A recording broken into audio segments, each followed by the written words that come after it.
Let me try that again. Hello, beautiful people, and welcome. Welcome back to Shelle's Closet, Midwsthumnbrd TV. If you are watching on Twitch, what is um? Sorry, I'm a little late. Today has been a wonderfully amazing day. In case you were wondering, yes, I did cry today. Happy Sunday. Um,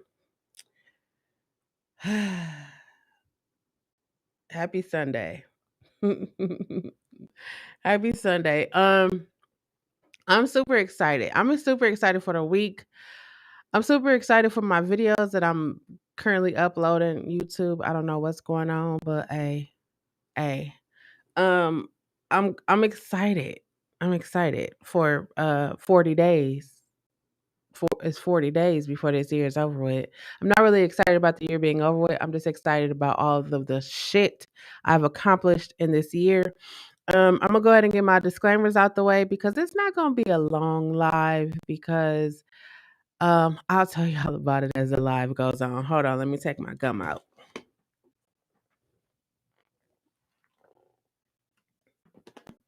Okay. Disclaimers. I do not tolerate disrespect from anyone at any time, whether it's towards me or anyone in the chat. Don't tolerate it at all. If you decide that you want to come here from YouTube, Twitch, Facebook, wherever you are watching this, and you want to use your fingers, I would encourage you not to do that because the people in the chat will remove you swiftly. I wouldn't even know that you were here. Um, Let me go ahead and say hi to everybody. Hi Trish. Hi Just the Mommy of Six. Jessica. Mary, Trill, Elena. Hi, thank you for joining me.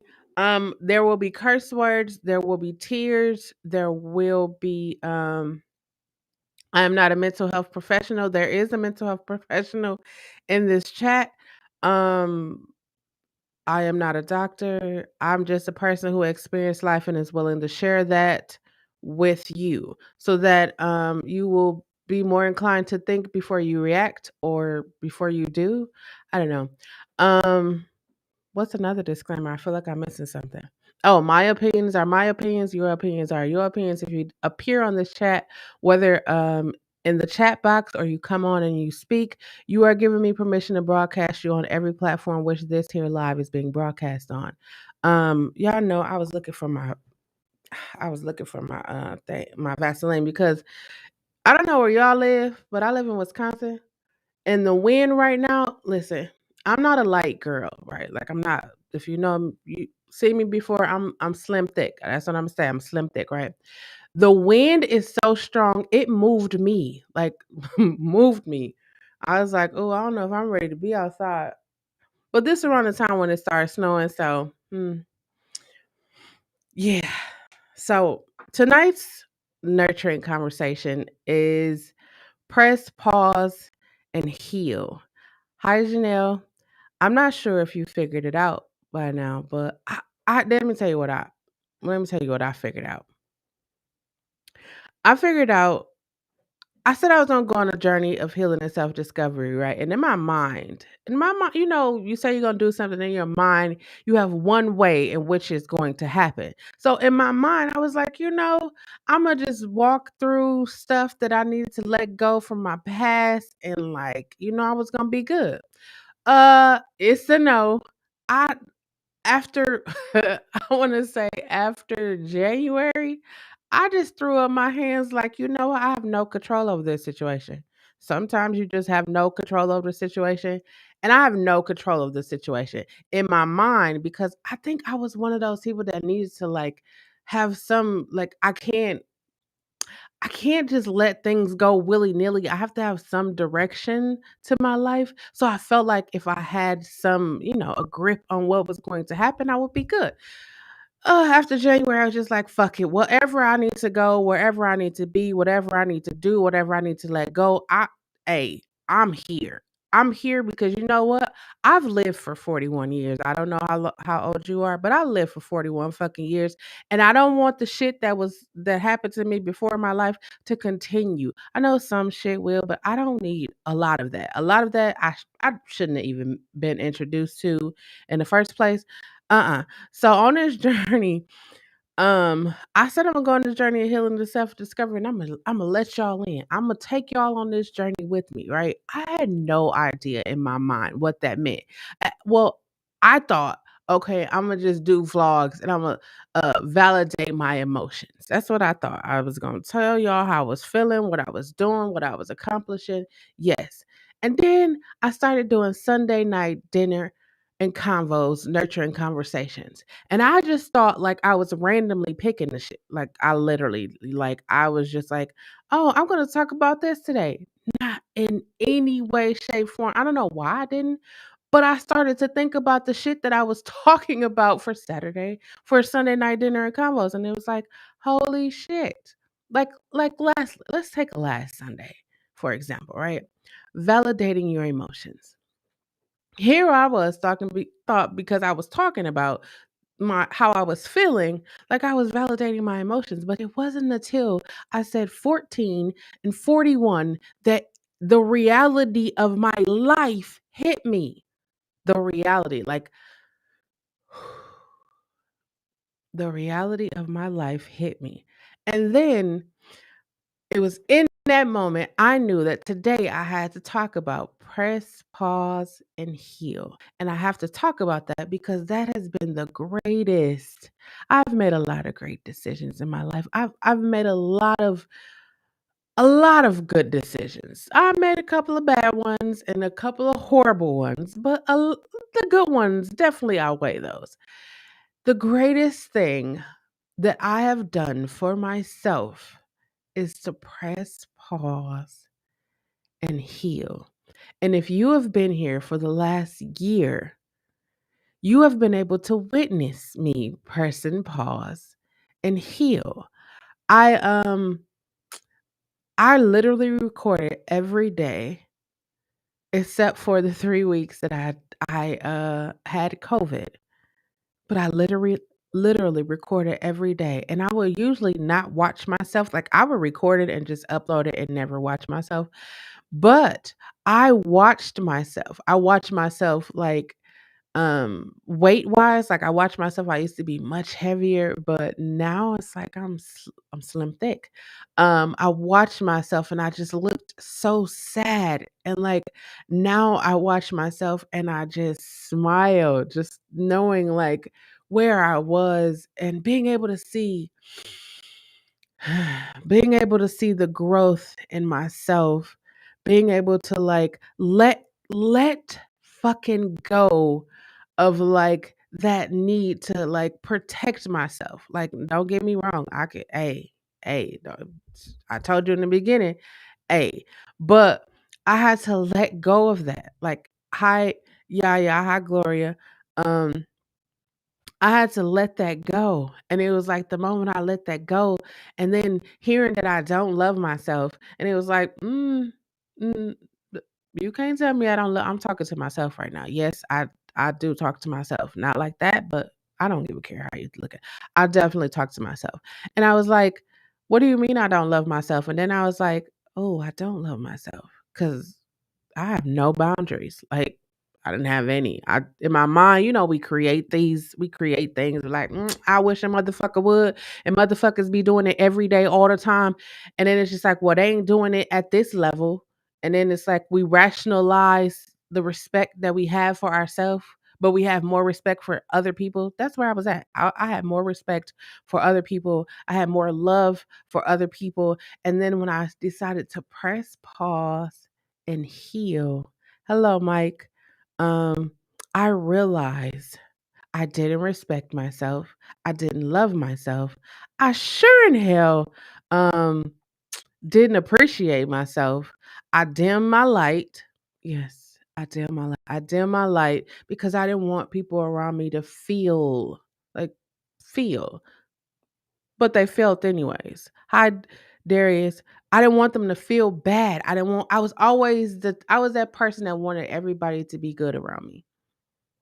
Who gives a fuck how I feel? I mean, I thought I was doing good for myself, but who gives a fuck how I feel? And then this journey, person pause was just like, mm-mm. If you don't love yourself, if you don't care for yourself, how the fuck are you saying you out here loving and caring for everybody else? And then we wonder why people treat us the way that we do. I'm not gonna talk about you. I'm sorry. I'm gonna talk about me.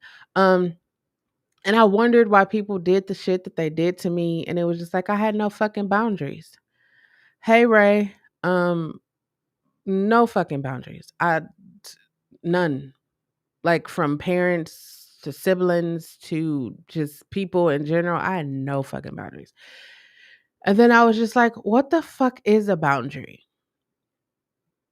What is it? I don't know what a boundary is. And then I just like dissected every fucking thing. Like everything I fucking thought I knew. I had to use my hands when I say that. I knew nothing. Do you know how that makes you feel when you feel like you have a grasp on life and life be like, ha ha, you thought you had us? Nothing. I feel like a toddler that's really learning what life is right now, like real life. And it's the greatest experience ever. The greatest. Um I earlier in the year, I want to say I am at the end stages of grief, or I know that it's a process to it. I know that. Um, However, at the beginning of this year, I didn't know what grief was. Now I've lost so many people in my life. I was on autopilot. I was on autopilot. When somebody died, you feel sad, you cry, and then you say, "I'm gonna remember them forever." And some people, once they're not there no more, they just disappear. And some people who you really, really have like that connection with, they're always there, and you can feel their presence. Hello, Crystal. Um, but for me, it was just like I really needed to let a lot of shit go. And the only way that I could let a lot of shit go was to acknowledge the shit and accept that the shit happened to me and determine, am I going to allow this to fuel my life? Like, it's a no for me. Again, I am no longer carrying around the weight of molestation, the weight of rejection from my parents, the weight of abandonment, just all of the shit. I'm not carrying that around anymore. And I'm consciously, subconsciously, whatever one of those you want to apply to it, I am making the decision to let that shit go. How am I letting that shit go? I am pressing pause and I am healing.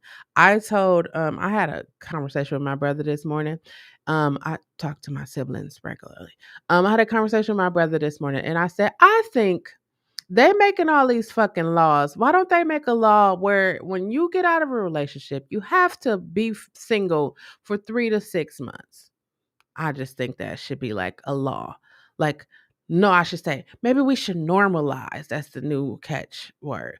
Um, Hi Trina. Maybe we should normalize people not getting in another relationship for 3 to 6 months. Here's why I say that. I'm not a dating expert. I could be, but I'm not. But I feel like we don't give ourselves enough time to like get back to us. Hi Martha. Like if we're in a relationship, I don't know about y'all, but I'm talking about me. If you feel you got a comment or something, go ahead and drop it in the comment, or you can come on. You can come on. Um, but I feel like sometimes in relationships, I lost. I lost myself in that relationship. I lost it. Totally did. Totally. I'm not even going to jack. I lost myself in that relationship.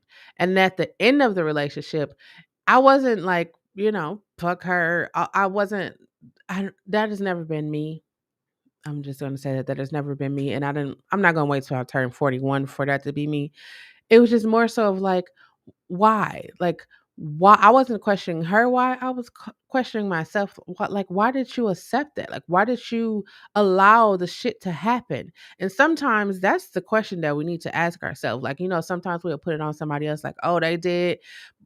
But I'm a grown ass woman and I'm not putting shit on anybody else because I'm gonna start asking myself the tough questions. So I said, why? Why do you tolerate shit like that? Again, I told y'all I didn't love myself. I didn't have any boundaries, didn't respect myself. I was saying it out my mouth. I did. I didn't. I can be honest and admit I didn't give a fuck about myself. So I'm sitting here and I'm like, you don't deserve that.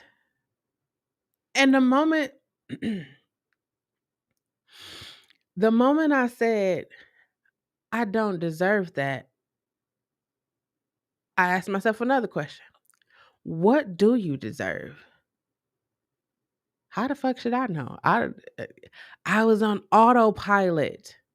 I was taking whatever somebody would give me just so I wouldn't have to feel without, like go without. I'm literally being so transparent with y'all right now.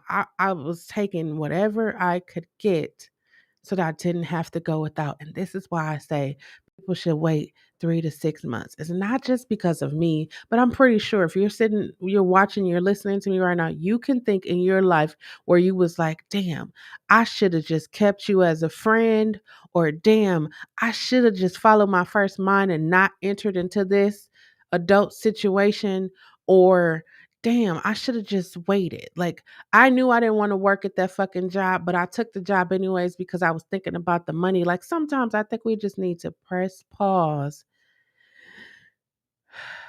and breathe.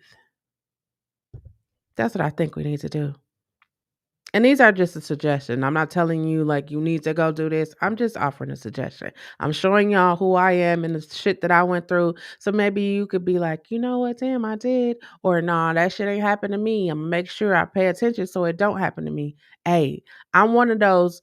I don't know if y'all know, but I'm 41. I keep saying that. But not that. But I had older people will call them OGs, no gang relation, no gang affiliation. It's people older people who would tell you like wisdom, like my uncles. I guess my uncles knew that I was gay, but my uncles was like, you know what, anybody you talk to, if they shoes, if they not shoes, they said if their kicks ain't fly and if they got dirty fingernails, don't talk to them. In my mind, I was like, why would people be having dirty fingernails? But have you seen, do you look at people's fingernails?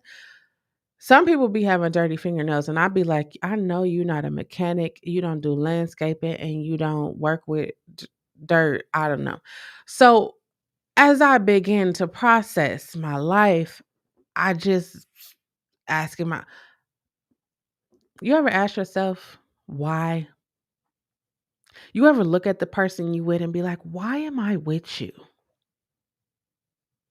When I looked at myself, I said, why the fuck did you let me tell you, I was one of those type of people that was like, oh, that shit ain't gonna never happen to me. Cause I was a wish a motherfucker would. That was me. I wish a motherfucker would cheat on me. I wish a motherfucker would disrespect me. I wish a mother that should have been my slogan. I wish a motherfucker would. That was me. And then a motherfucker did. And I just had to sit there like, why the fuck? And you know what I realized it was? It was love. It was definitely love. And it was definitely me just not being healed. Not being healed. I wasn't healed. I am healing. I am a lot more healed than I was. Um, but I just wasn't healed. And I can look back now and just be like, yeah, I wasn't healed. And I just was holding on because I didn't want to feel, I don't know. I really don't know. When I think about it, I don't even know. I don't even know. I don't. But I do know because that's what it was. It was I just didn't want to feel alone. I didn't want to have to deal with the fact that I felt rejected from my parents. I didn't want to deal with that. So you gave me love. I was just here. I was 100% with you. And now I'm like, you ever hear somebody say, you should stop if you don't want first person to, if you don't want to call all the time or text all the time, you should stop and see how many people call and text you. Let me tell you this. If you know me, you know I'm gonna text you good morning, good night, good evening, how you doing? Just thinking about you. You gonna get those texts or those calls from me. You will. Um, I want to say these 11 months, I've done too much of that. Haven't really done that. You, so I guess you can figure out how many people I've talked to, or much I've hung out, or I it hasn't been a lot. And let me tell you the best thing about it. I don't even feel guilty about it at all. But had this been a couple of years ago, I would be calling and texting, "Hey, what's up? I ain't heard from you in a while." Mm-mm, not at 41. I don't give a fuck. Because let me tell you what I have over here. In this space right here, it's been a lot of tears. It's been a lot of happiness. But most importantly of all, hold on, one moment. Just listen to this. Do you hear that? Silence. It's been so fucking peaceful. Like, I took a nap earlier. You ever say, "Imma lay down for 20 minutes," and I took a nap earlier and I had a agenda. I have agenda. I set goals. I have things I wanna do on a daily basis. I'm asleep for 20 minutes. I laid down. I slept for like 5 hours, and it was some of the best. My bed has never felt like clouds before. It felt like clouds. It was like the universe ordained, you think you're gonna sleep for 20 minutes? We gonna let you sleep for 5 hours. And I woke up and I was just like, damn, I didn't even I looked at the clock, I was like, dang, it's dark outside. What time is it? And I woke up and I was just like, well, I guess I need you do that. Well, I guess I needed that rest. And then I said it's not gonna be a long, let me tell you, I said it's not gonna be a long stream because if you watch my channel, you definitely should. If you haven't, um if the gang is watching, if you haven't subscribed, if you're on YouTube, and followed if you are on Twitch, what are you waiting for? It's a dope, the closet is a dope place to be. It really is. Um but I say you have to step on the other side of fear. And the thing that I feared was having to deal with myself.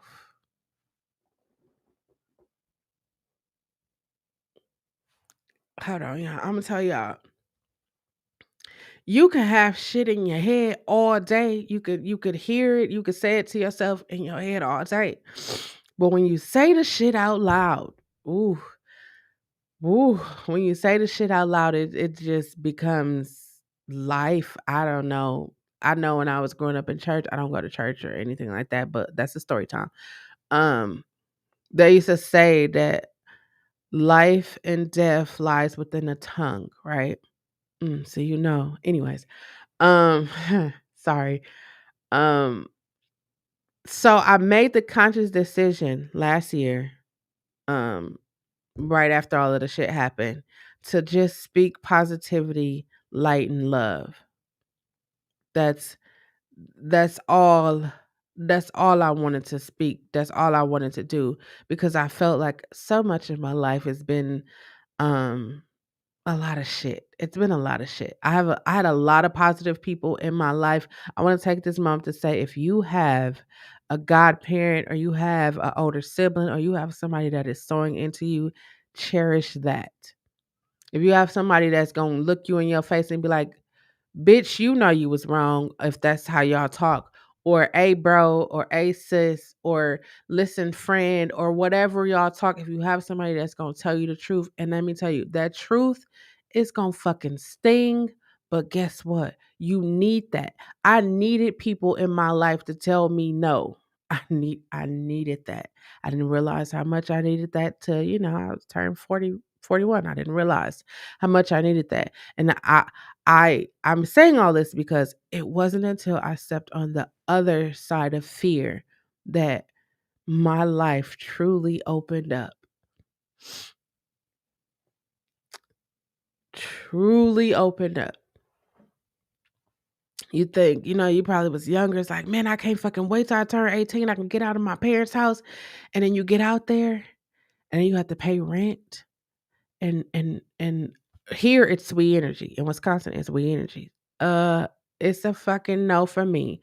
Sometimes I'd be like, I wonder if my mother just needs some company. I wonder if she just, if I could just go and, hey, I'll help you pay. Cause sometimes, I don't know about y'all, but I just be looking at these bills, like you get money and it be like, damn, where's my money going? And then it's going to bills. Cause let me tell you about me. As a 41-year-old, I'm gonna tell you three things I'm gonna always pay my rent. I'm gonna always pay my light bill, and I'm adding Wi-Fi to that mix. And I'm adding Wi-Fi to that mix. I will not. I wouldn't care if everybody around me was going on a cruise. Fuck that. I need rent, we energies, and Wi-Fi. If you don't know, ask me about it. I'm gonna tell you. And once you be homeless, eh, mm. And I was homeless not by choice. I didn't choose to be homeless. I was kind of forced into that. And if you know me, if you've been watching me, I don't like to be forced to do anything. That's why I am That's why when I talk about people making the decision to get the pokey poke, I want you to do your research, do your due diligence, right? Don't just look at the money, look beyond the money, look at your life, look at the influence that you have on your kids, your family members, look at all of that. I'm not telling you to do it, I'm not telling you not to do it. What I am telling you to is be mindful of the decisions that you make. And this is why I say we should press pause and heal because sometimes when you on autopilot, you just fucking go on autopilot. Sometimes when you get out of a relationship, you hop into another relationship because that's what you've done your whole life. At what point do you press pause and say, I need to just relax for a minute?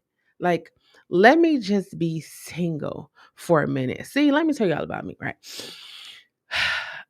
I'm driving today and I realized, um, oh, I realized that I had a fear of commitment. I'm telling y'all. When it's in here, when it come out, it's a whole nother. In case you're wondering, like I really had this consumption. I don't know why I'm wanting to use all of the vocabulary that I know right now, but I really had this thing where I really hated the sound of my voice. Um, I really hated like sharing shit with people. And if you've ever been molested, I'm not saying that you have. I'm just saying if you've ever been molested and you said, hey, this shit was happening to me and no one listened to you, and somewhere in your psyche, it kind of just be like, well, what the fuck am I going to talk for anyways? So now I'm in a present time in my life where um, I don't just let it rattle in my head. I say that shit out loud. And for me, it's like letting the shit go. I told y'all at the beginning, I'm letting every fucking thing go. I don't even fucking care. I just don't fucking care anymore. And it's been the greatest thing. But I realized I had a fear of commitment. I'm gonna tell you why I said that, right? Um, you probably was growing up and you had a high school sweetheart. You had somebody like you was just, the neighborhood guy or girl, or, somebody you was just vibing with, somebody you grew up with was like, oh, this is my first love, puppy love, all of that shit. Not me. When I think about the lifestyle I lived before, I was just like, oh, yeah, tell you why I said this. I was like, this person want to take me to the movies, and this person I could always go to dinner with because we have good conversation, and this person likes, I like to go skating and bowling, so let me go kick it with them. And I wasn't having sex with any of these people. It was just dating. It was dating. I That's what I was dating. And I just realized to myself, it was like, why would I just talk to one person when I could talk to multiple people at one time? One time. And I didn't look at it like I was dating them.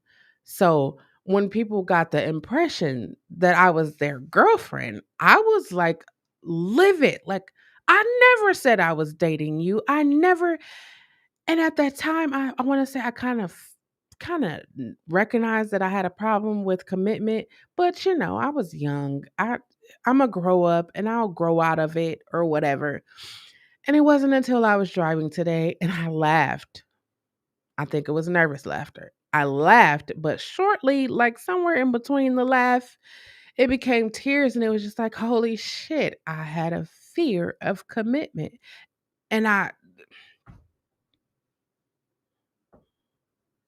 fucking cry. Like I'd been crying all fucking week. And it's not sad tears. Let me just say it's not sad tears.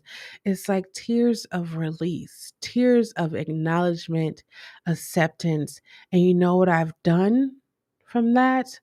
I've taken a fucking year to like press pause and heal. I don't know if y'all recognize this, but every now and again, I'm gonna keep saying press pause and heal in a small, subtle voice because I'm working on my guided meditations and it's working.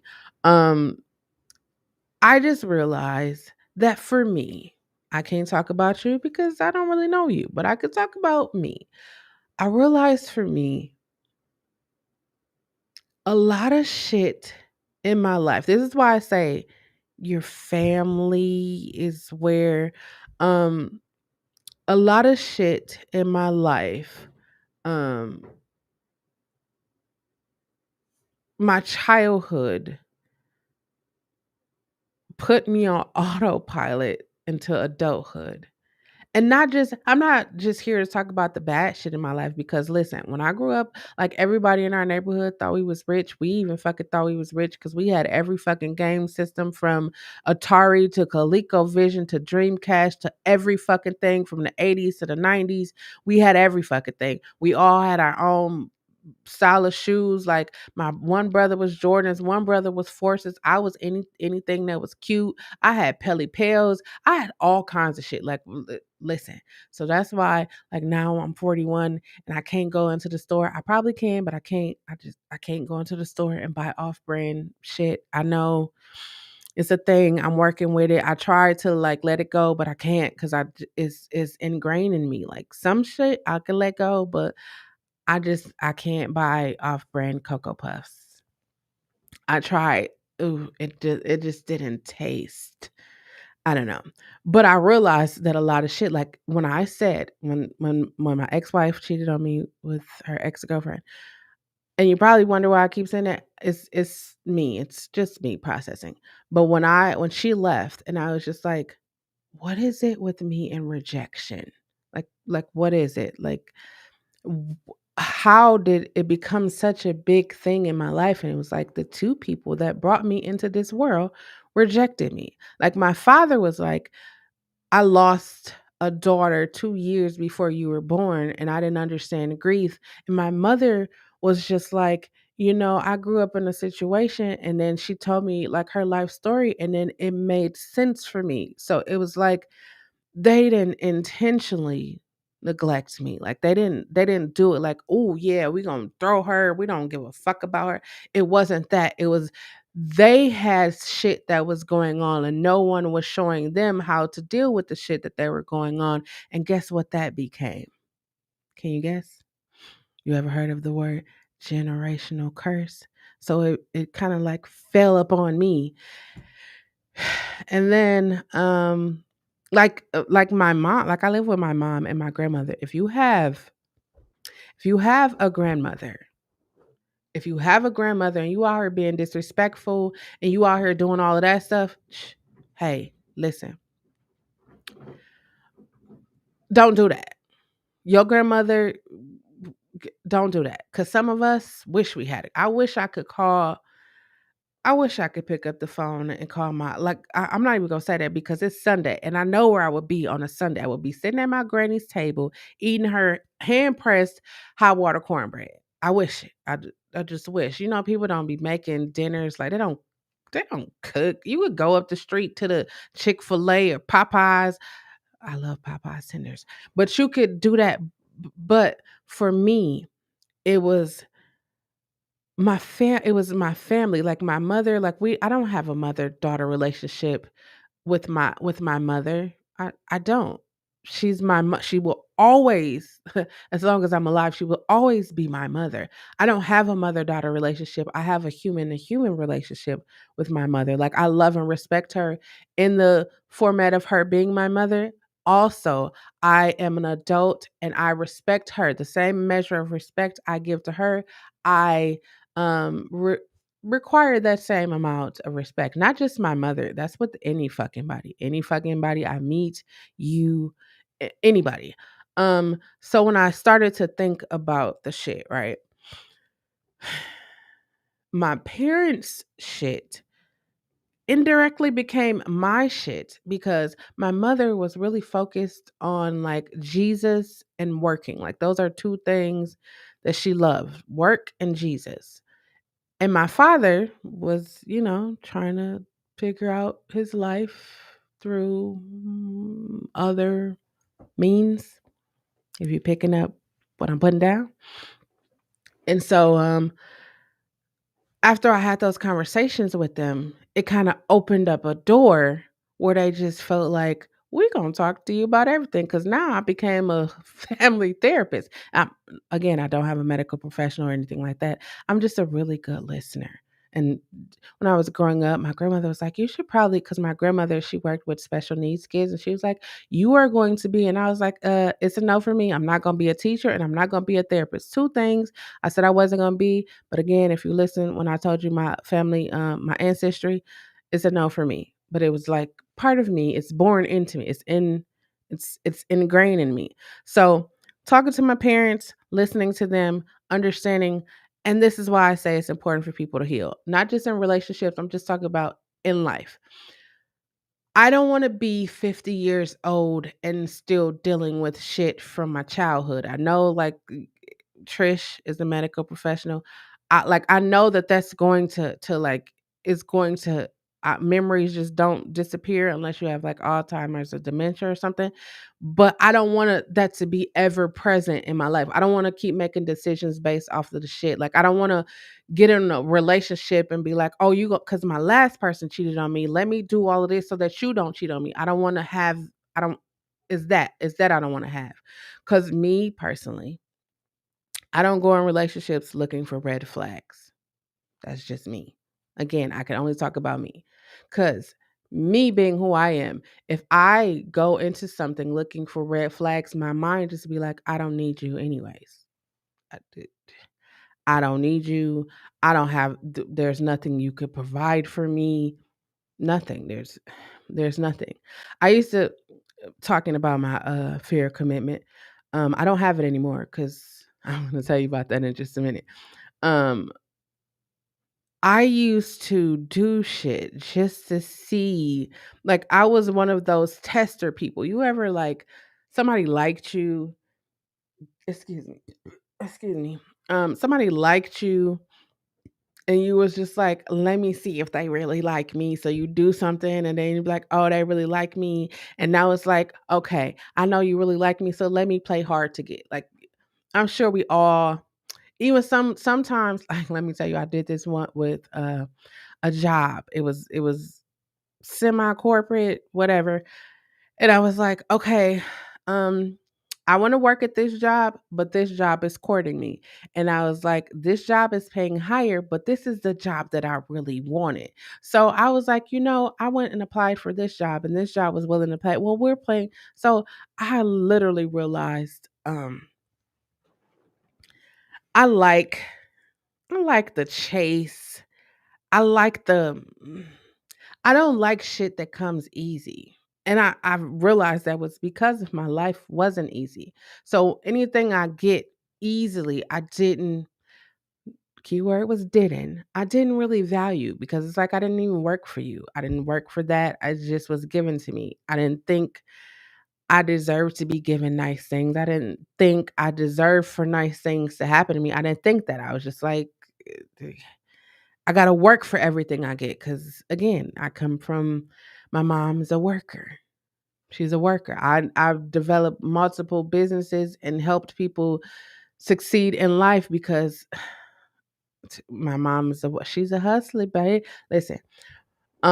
So in all of that, I've come to realize so much about myself that had I not pressed pause, I could have, let's say this right. I could have got in a relationship. Like I could have, could have been in a relationship. Could have been in multiple relationships.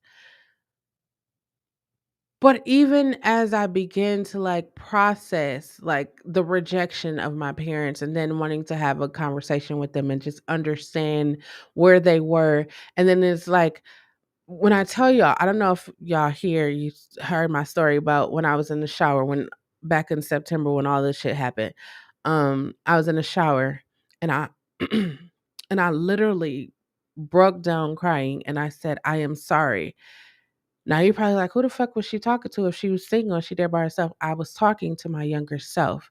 And when I said I was sorry, I let out a wail. I don't know if you ever cried to the point where you were just like, it's one of those it's the ugliest cry ever. I'm in the shower and I just fell to the floor and I'm crying and I'm just like, I am so sorry. Cause I literally in my head, the 8-year-old me was like, I'm gonna protect myself from every fucking thing. You think you gonna get me? I'm gonna get you before you get me. You probably said that to somebody. I'm gonna get you before you get me. I'm gonna cheat on you before you cheat on me. I'm gonna leave you before you leave me. You ever get that feeling like, oh well, this ain't gonna work out. So you leave immediately because your whole life shit ain't worked out, so you just back away from it so you don't have to deal with the repercussions of it not working. Yeah, i, I said I'm sorry, cried, and I thought that was the end of it. Boy was I wrong. Boy was I wrong. um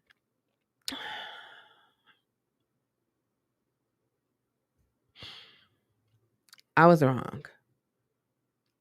And people, not people around me, but some people who, they be like, you don't like to admit when you're wrong. And I just be sitting here thinking, like, I be admitting all the fucking time when I'm wrong. I'm one of those people that will tell you that I'm wrong. I will tell you that I'm wrong. And then you have people that you tell them that you're wrong, and then they hold that shit for an appointed time, and they want to.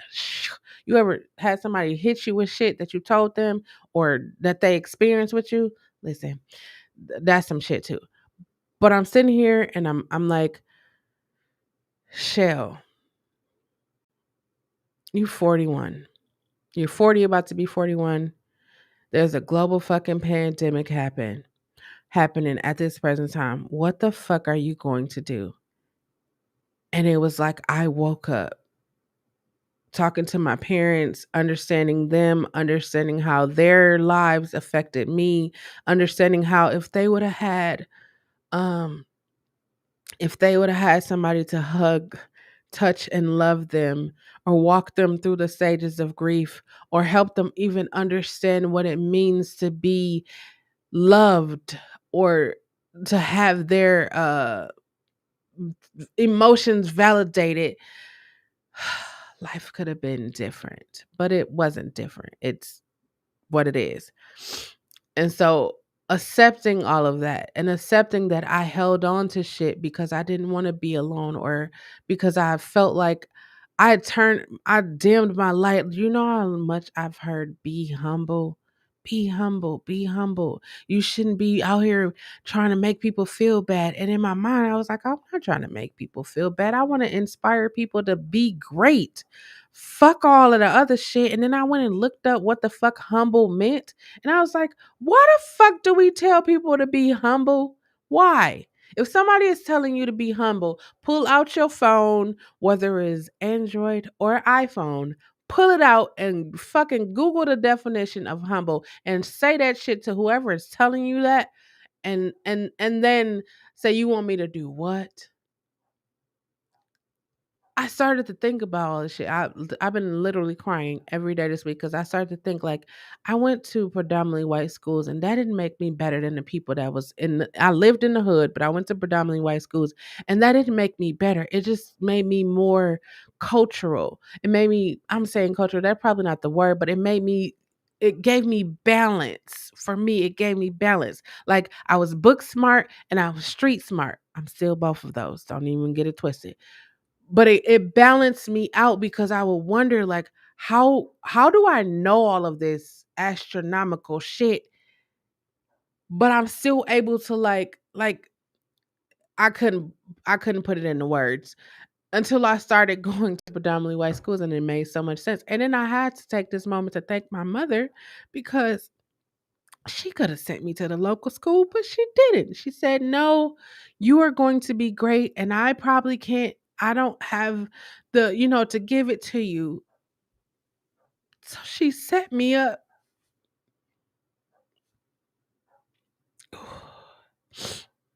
I don't know if y'all noticed this is press pause and heal. So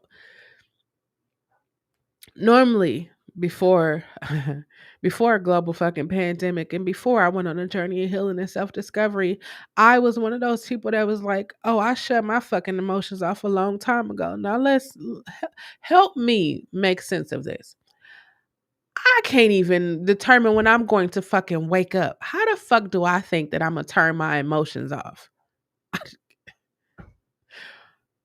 Us humans be thinking some real life shit. Like I could just turn my emotions off. I be saying all the time, I wish I was one of those people that could be like, I don't give a fuck about you. Like I don't care if you swung off a swing and something. I wish I was one of those people.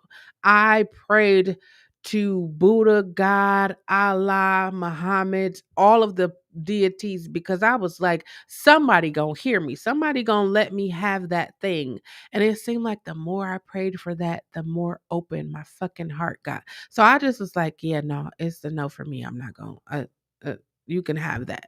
I'm going to just be over here and love people and understand what the fuck a boundary is and put that boundary up there. And if that's why I said at the beginning, the first thing, usually I say something else at the beginning, but the first thing I say is, now I don't tolerate disrespect, and I make that known. And then the people in the room. So if you come in here and you want to get a little jazzy, a little snazzy or whatever, the people in the room will handle you. That's where I'm at a point in my life where I don't even have to touch that shit. Like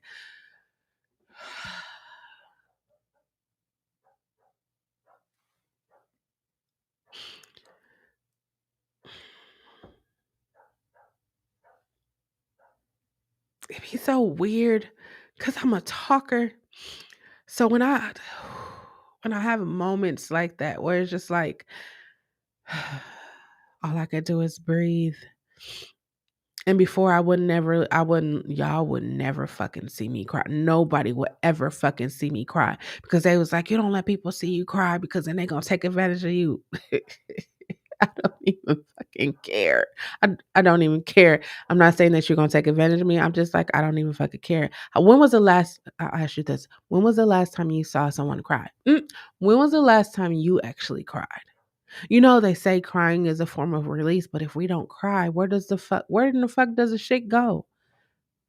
I'll tell you this, right? As somebody who has had a nervous breakdown before in life because they compiled, I held so much shit in and just threw it in the back of my mind. So you probably wonder, like, why the fuck she keeps talking about the back of her mind? Because I just threw shit back there. You get cheated on, you throw it back there. You get fired, you throw it back there. Your mama call you dumb, stupid, retarded, whatever, you throw it back there. Your brothers and sisters beating you up, you throw it back there. Your Uncle Pete touching you, throw it back there. Somebody in your family touching you, throw it back there. Every fucking thing, you throw it back there. But guess what? One day,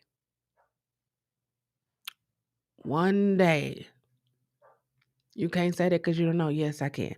One day that shit is going to come, and it's going to be the day of reckoning, right?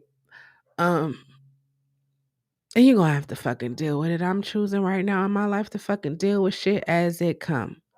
I'm not going to throw it in the back of my fucking head because again, I had a nervous breakdown. I lost my ability to fucking walk and talk. 18. 18, I lost my ability to fucking walk and talk. I don't know if you can understand the significance of that because I'm 41 now. But to hear the words like you would never walk or talk again. Um See, that's what I was saying. Like, I know I'm these things are going to be they're part of my testimony. There's a part of the things that happen in my life. But I want to encourage you at this moment to step on the other side of fear. Shit that happened to you, shit that you've been going through, shit that you in the late night hour, in the wee hours of the morning, you go into another room or you go into the bathroom and people be like, damn, they've been shitting for a long time, but you're not shitting. They don't know that you're in there. You're crying. Like that's the only time you have to yourself, or you're taking a long shower and people be like, damn, you using all the water and they don't know that you in there crying. Like, I want to encourage you to let that shit go. While you crying, let it go. Use your words, use a song, communicate, let that shit go. We are 40 fucking days away from a brand new fucking year. We've been dealing with this global fucking pandemic for 2 years. If you haven't changed your fucking life, if you haven't even thought at any time in the last 2 years and 11 months that I need to change shit, now is a perfect time to do that. Right now. Like while you listening to me talk is a perfect time for you to do that. Um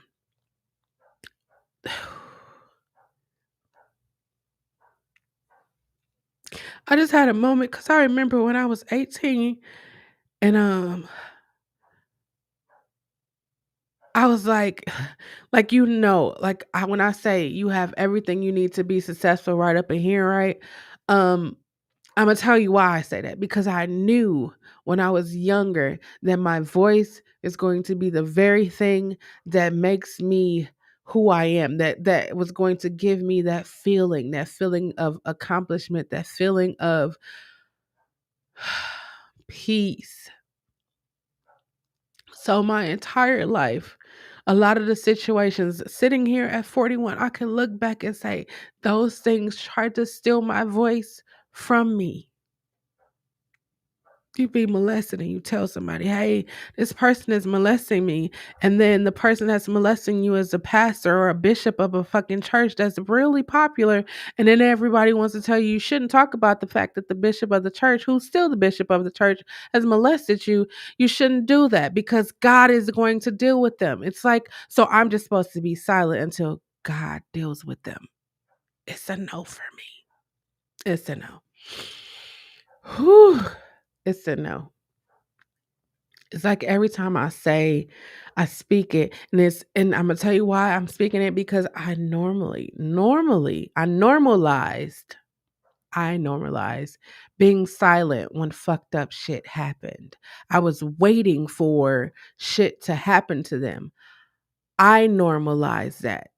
Now I'm normalizing talking about shit, because you know what I realize? When you talk about shit, it makes people uncomfortable.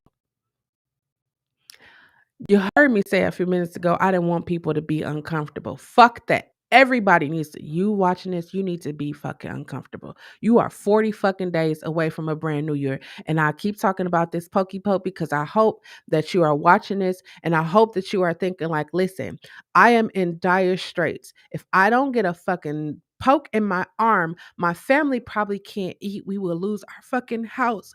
I don't know how we're going to feed you. That should expand your mind to say, listen, I need to have a side job.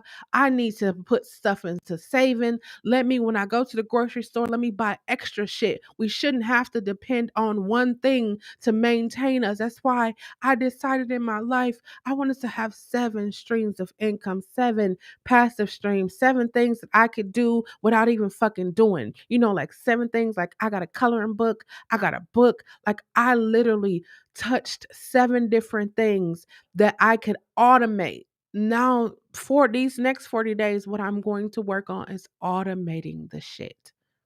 Automating it. Automated. You hear everybody talking about getting their credit together, trucking, vending machines, houses, all of this shit. I'm going to tell you in the next 40 days, figure some shit out. If you wanted to make sure, because again, if you are watching this, right? 2020, you were one of the people that was like, we were all in the house. Nobody could go outside.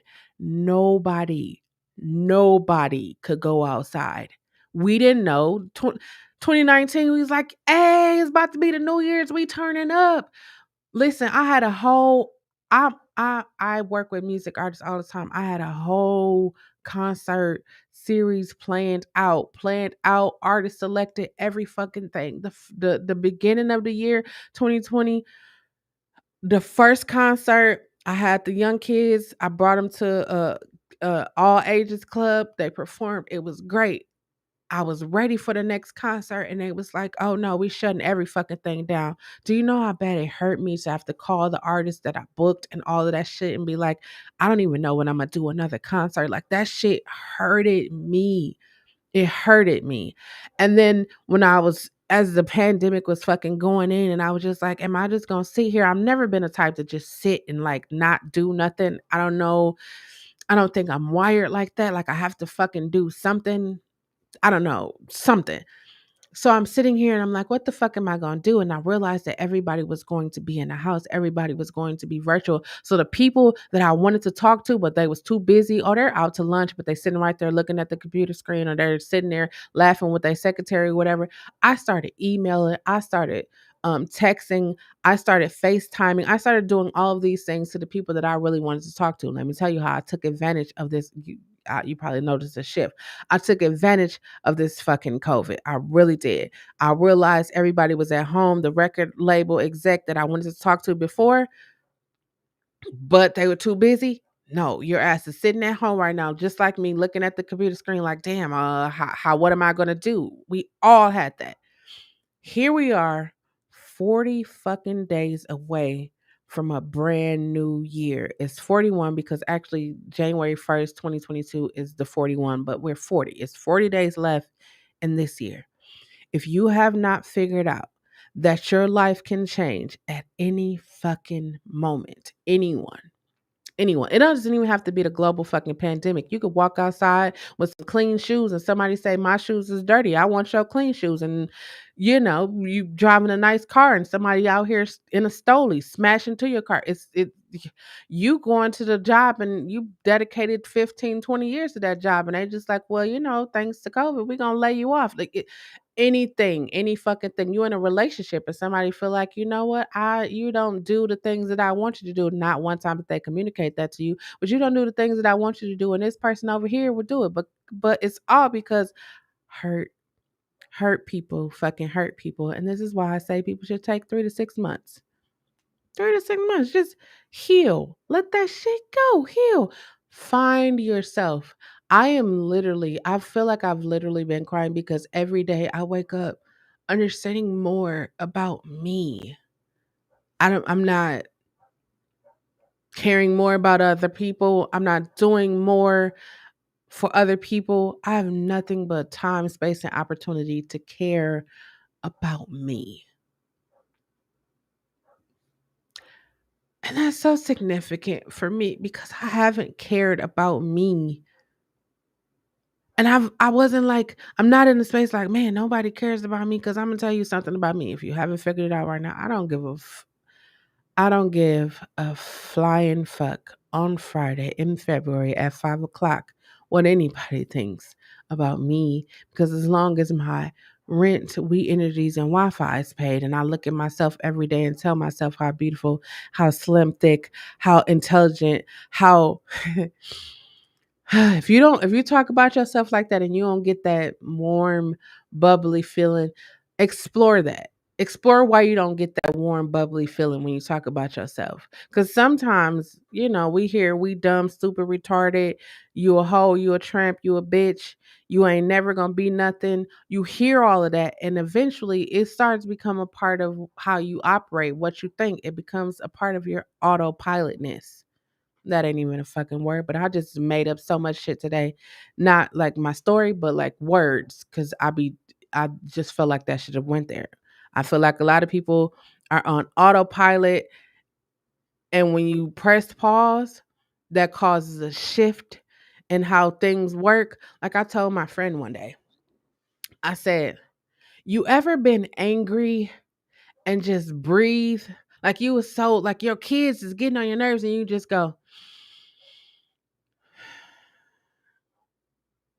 And you'd be like, what the fuck was I saying? Or what the fuck was I doing? It's because that breath shifted shit for you. It shifted. Ha.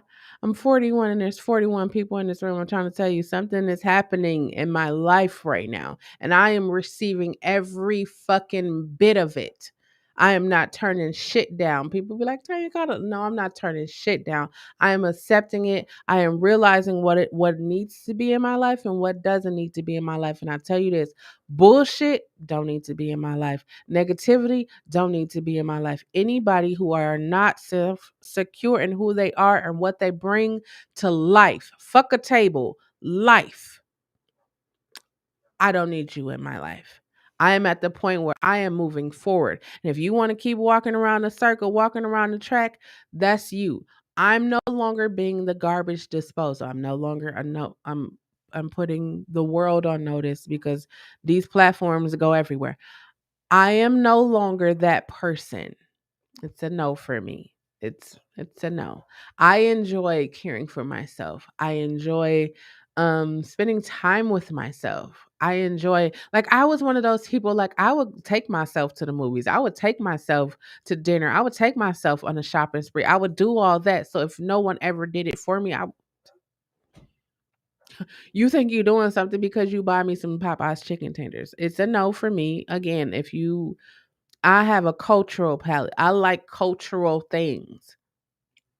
Cultural. When I lived in Arizona, I thought it was the best because you can go to an Asian restaurant and you saw all Asians. You go to a Hispanic restaurant, you saw all Hispanics. And I just started to think like that makes sense why the tamales was so fucking good. And you saw the older people. Like there's a Jamaican restaurant here, and you go into the Jamaican restaurant and you see the aunties in the kitchen. Oh my God. You know that food is gonna be good. If you see some young people in there, you like, how the fuck you know how to make a that's me. I'm not talking about y'all. That's just me. When you see a auntie or a grandma in that kitchen, you know that that shit is gonna be made with love. Made with love. People be in the kitchen, you done cuss them out and they in there cooking the food, and you like you have to add all the salt and the pepper to the food. That's because it's not made with love. This live right here, I don't know if you can feel it, but it is being made with love. Love, because I want you to know that it is okay for you to press pause and heal. Uh, Maybe this is you, right? You grew up in a family and people was like, well, when you gonna get married, or when you gonna have a baby, or when you gonna start dating, or when you gonna get a job, or it's the when you gones for me. It's when you go. So now people are like, well, my mama wanna have grandkids, so let me go out here and have some grandkids for her. And you like, I don't really want to have kids. Like people will always say to me, like, you ain't never thought about having kids? Yeah, I did. Let me tell y'all my little story. Story time. I always knew that I wasn't going to have kids the normal way. I don't have kids, but I knew that I didn't want to, not didn't want to, it's came out that. So that's what it is. I didn't want to have kids the regular way because I looked at it. I'm an African American female.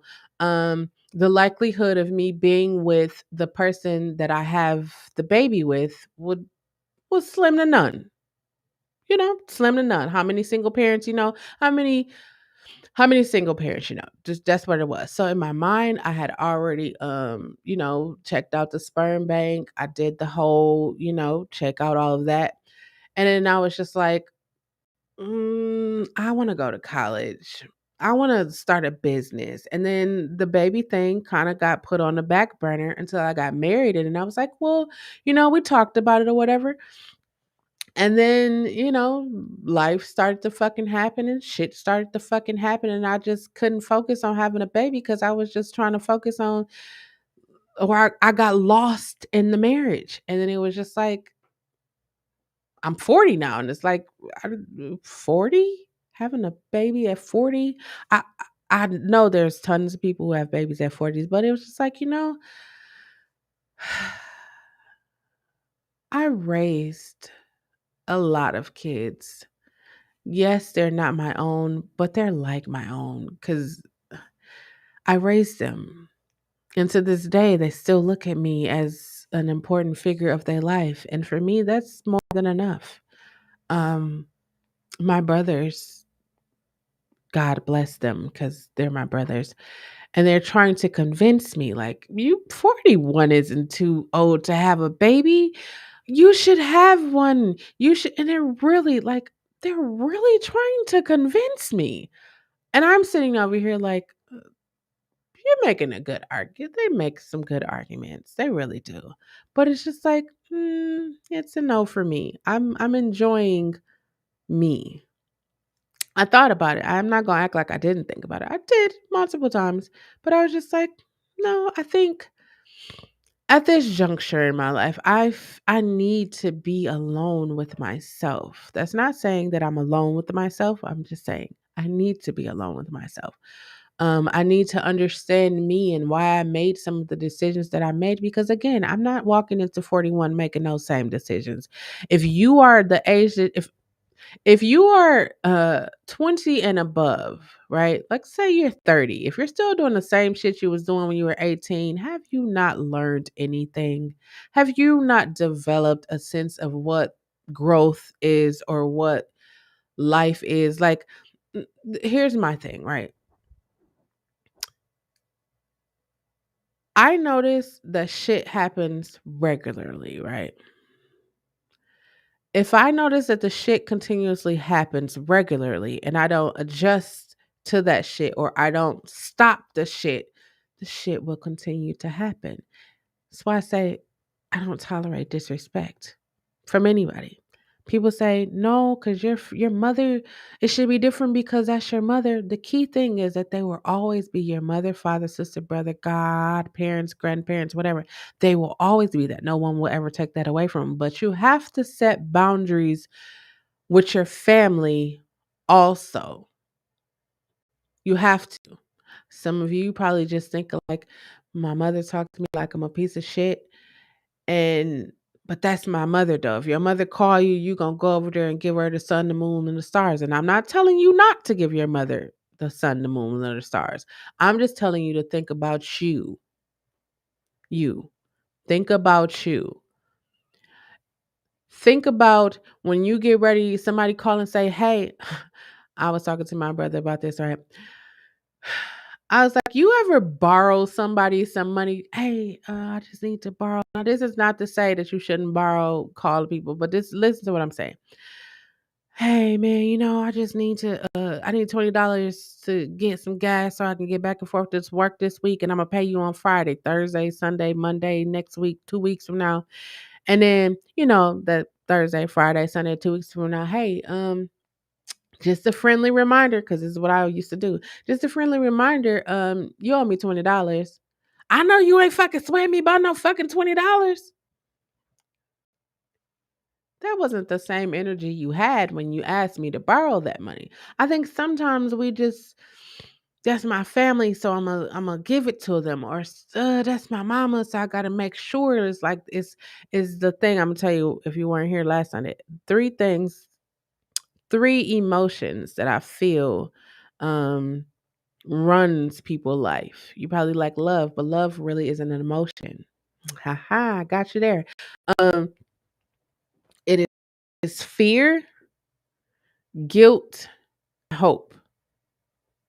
Three, excuse me, three emotions that I feel control. I'm not gonna say control you. I would say they controlled me. Three emotions: hope that things will fucking be better, guilt of shit, people not liking me or feeling some way about me, and fear of people not feeling or liking or some way about me. And now it's just like I stepped on a fuck stepping. I like rolled, tumbled, jumped, leaped, whatever on the other side of fear. And it's just like, why the fuck did I allow myself to like be confined to that? Like I have a business. I have a business. And I when I presented my business, I was kind of intimidated. Yes, I was intimidated because it's white people. Hey, I'm sorry if y'all ban me. I can't. I just got to be me. Um, there are white people in the room. Like a lot of times, I was the only black person in the room. So for me, it was just like, and then I would tell you story time.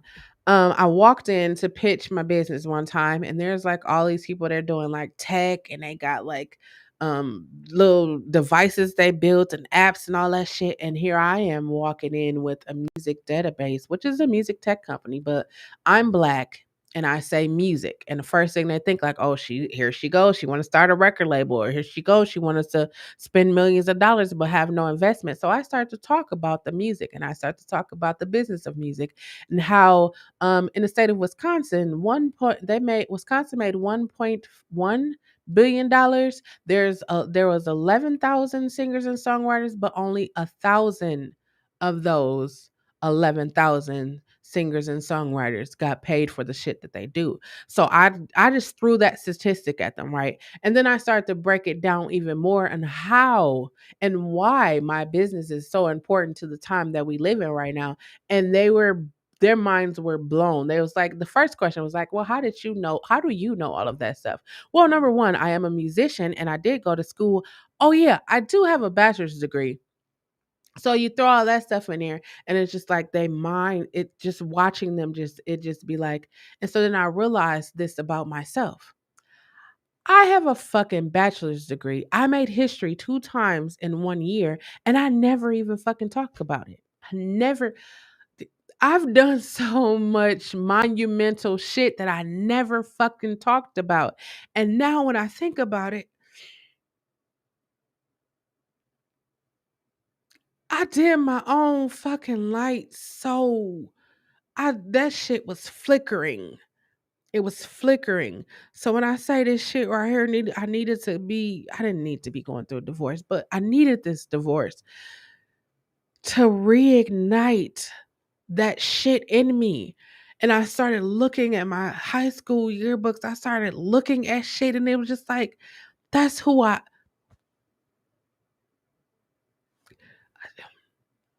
said that to say this. Don't fucking dim your light for anyone. No one. No. If you are in a relationship and you are lowering yourself so that the other person can shine, don't do that. It should be a balance. It should be a balance of that shit. If you are and everybody make fun of you for talking proper, or you want to have a business idea and they be like, why the fuck you want to do that? You should just keep that job. You should most definitely evaluate that friend group. You should most definitely evaluate your family. You should most definitely just be doing a lot of evaluation over the next 40 days. You should just do a lot of evaluation on the shit that you are going to take with you into 2022 and the shit that you will not take with you into 2022. I've done so much evaluation. That's why I know that I've been crying, because I let so much shit go. A friend asked me today, they was like, hey, do you still talk to this individual? And I said, no. I once had the capacity where you could be disrespectful to me, and I know that you didn't mean to be disrespectful, or we give people excuses. Like it's an excuse, like they were drunk or they were high or they had a lot of shit going on. That doesn't excuse people being disrespectful. That does not excuse people saying reckless shit. That does not. Because I said in my lifetime, when I was talking to these people that asked me, do I still? I said, not at one time since I've known anybody. I've never been the type to be disrespectful to you. If you've done something that I felt was really fucked up, I came to you as an adult. I didn't do it in front of everybody. I said, hey, we need to have a private conversation, or I will even invite people to dinner, lunch, breakfast, and I will talk to them about it there. If you haven't figured out, food be smoothing over everything.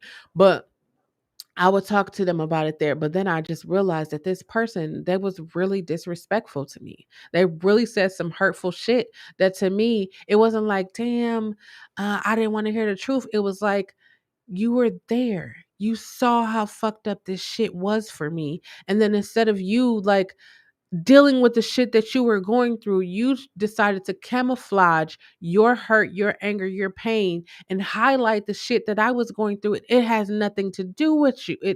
My shit ain't got shit to do with you. But because you're struggling and you going through the shit that you got on in life, you're just gonna feel like you could just, I'm gonna be your punching bag. It's a no. It's a no for me. If you think that you're gonna come over here and throw shit, you better be well hazmat suited up because I'm throwing the shit right back at you. If you feel like you want to come over here and throw some punches, you may as well have on one of them headgear and a body thing because I'm gonna throw some punches at you. And these are 41 years of fucking punches, and I'm throwing them. Whatever you feel like you want to bring to me, whatever you feel like you want to take to somebody else, you have to be willing to receive that back. And I'm at the point in life I told you I'm not gonna be the silent shell, just sit over there and let shit just blow over. It's a no. If you bring it to me, you better, you should be, I hope that you are, because I am going to give it to you, and I don't even give a fuck how you feel or what goes on behind it. I don't. And I'm saying that, but I'm still gonna care because I don't want you to like, I don't want to be the cause of you like, y'all know what I'm saying.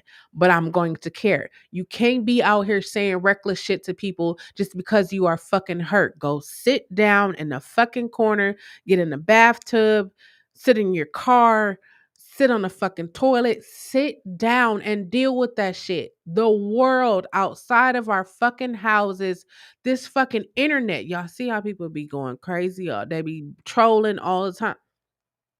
Life outside of you is already fucked up. So if you are in a fucked up environment, the least you can do is fucking love yourself. If you love yourself, that's the one thing I really I say that I didn't love myself. I say that, but the reality of it is I loved myself enough to like keep pushing on. Like they told me I would never walk or talk again. People told me I would never graduate from college. People told me all kinds of shit. And if I ate all the lies, thank you, NDRE, if I ate all the lies that they fed me, that's why I don't have kids, but I be talking to parents because I want you to remember what it was like when you were a child. Like sometimes I think when we become an adult, we forget what it was like when we were a child. We forget what it was like growing up in a household where we just wanted to talk to our mother. We wanted our mother to hug, or we wanted our father to fucking be there. We forget that. We forget that, and then we grow up, and then like I heard hurt people. I heard that a lot, and I heard, oh, I'm staying in the relationship for the children. Again, I'm not a mental health professional. I'm just really experienced in music and life and shit like that. And I'm a cancer, and I feel shit differently. I'm gonna tell you this. The reality of it is you not thinking about them fucking kids. You thinking about if you're gonna be alone, how you gonna pay these fucking bills. I don't want to. That's why there's cuffing season, because people don't want to be alone during the winter time. That's what it is. You know, them kids don't even care nothing about you or their father. They don't care. That's like you go and Christmas is coming up, right? People gonna buy their kids all kinds of shit, tablets, games, all kinds of shit, right? Especially little kids, right? You go and buy the little kids all these little toys and bikes and all this shit, and guess what they play with? The fucking box. I know you got kids, and you looked at them and you was like, why they don't play with that fucking toy? And then you think about it, the toys you buy it on Christmas night, the next morning it's over there broke in a corner, and they still playing with the fucking box. That's because kids don't be caring about shit like that. It be us adults. Us adults. You ever think about it, right? Do you buy your kids light up shoes? I was talking to my brother this morning. He was like, I'm taking my son to Target and buy him some light up shoes. Now, I have another brother, my other brother, who's like, he's like me. He has his taste is way more expensive than mine. I know that I'm mild manner. His is way. So he likes to buy like Air Max Air Force Ones. That's the one that had the Air Force. That was his shoe. So Air Max Air Force, that was his shoe. So he buys, like, my nieces and nephews. He buys them shoes. So my brother was like, he likes them. My Mateo, he likes those shoes, but he's like, when I took him to Target, he saw these dinosaur shoes, and his face lit up. He's like, I knew I had to buy them for him. I said, how many times do you think, like, parents, like, you dress your child, like, you ever see the memes? If you're on Instagram, you see the memes of people dressing, or women dress their kids like the man that they want to date, or fathers dress their daughters. Like, you ever seen that? You ever thought like, nah, that's not true? But the reality of it is, it's like, think about it, right? Your child really doesn't care what they wear. They really don't. Cause like if you give them the option to go in there and get dressed, they gonna go get dressed. And you're gonna be like, no, no, go back in there and take that shit off. Cause we do that because we know that our child is a reflection of us. And I'm saying this because I'm leading to this point right here, right? If you are a parent and you carry a child for any number of months, not even if you just carried a child, if you adopted a child, if you brought a child into your home, if that child, that teenager, that young adult, that adult one day says to you, I don't, I no longer identify. In some cases, they say, I've never identified as the sex that you raised me to be. That is not the time for you to bring Jesus, Buddha, Allah, or anything into the conversation. That is a time for you as a parent to look at your child and fucking love, hug, and touch them and let them know that you are there to listen to them. Because if you think about it, right? When babies come out, we determine whether they're going to grow up girly or they're going to grow up boily. Is that a word? We determine what they're gonna be. If it's a girl, we buy them Barbie dolls, pink shit, all of girl shit. If it's a boy, we get him a football, baseball, basketball, Nerf guns, squirt guns, trucks, dirt, all of that shit, right? That's because that's what we are autopiloted to do. So then at a point of time where our child, or I say our, I don't have kids, but I like to include myself in shit. When our children come to us and say that they don't feel the way that we raised them, now they're being disrespectful, or now we have to bring our religion in there and say that that is wrong. And if you ever thought about it, saying that I am gay is something that is really difficult, especially if you grow up in a household that is religious or people of color. I was really trying to sugarcoat that shit. I'm not sugarcoating shit. You grow up in a household of color because there is this stigma, like, being gay is just worse than being a murderer or a liar or a cheater or any one of those things. So when your child comes to you and they say, "Hey, I have feelings that are, go against what you say," most of us, people of color, wait till we like grown and we out the our parents' house so we don't even have to deal with it. But we hear the insert word here for a derogatory term that is called for African American or a person of color, a male person of color that is homosexual. Insert that word there. You hear dykes, you hear bull daggers, you hear God gonna burn them up. You hear all of this. So why would you want to talk about who you are? And then you have those who are so just like they internalize that shit on another level and they hate themselves. They hate themselves to the point where they no longer want to be here.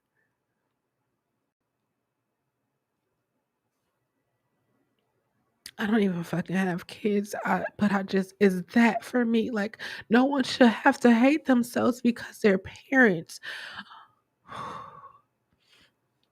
their parents haven't learned tolerance. Their parents haven't learned that your child has a brain and your child will think. I know we think that kids are kids and they don't think, they don't know. I know I said that your kids don't give a fuck about you and their daddy. The thing of it is we gotta stop putting shit on other people and take accountability for our own fucking actions. Like, you want your child to grow up and be a basketball player because you wasn't able to do a basketball player. But what if your child want to play fucking chess? Let your child play fucking chess. I I used to think like When I was growing up, my mother sent us to Saturday school. We was sitting there like, what the fuck? Why we gotta go to school on a Saturday? We didn't know. We didn't know. We didn't know that our mother was like literally like giving us the tools necessary because she saw something in us. Like when I told like my parents, you already know. Like, and let's just keep it all the way 100, right? You already know.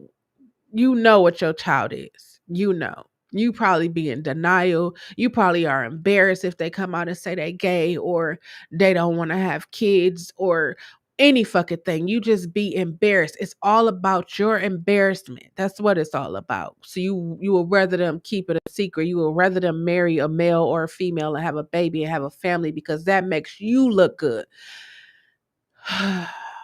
Not anymore. We don't. You shouldn't.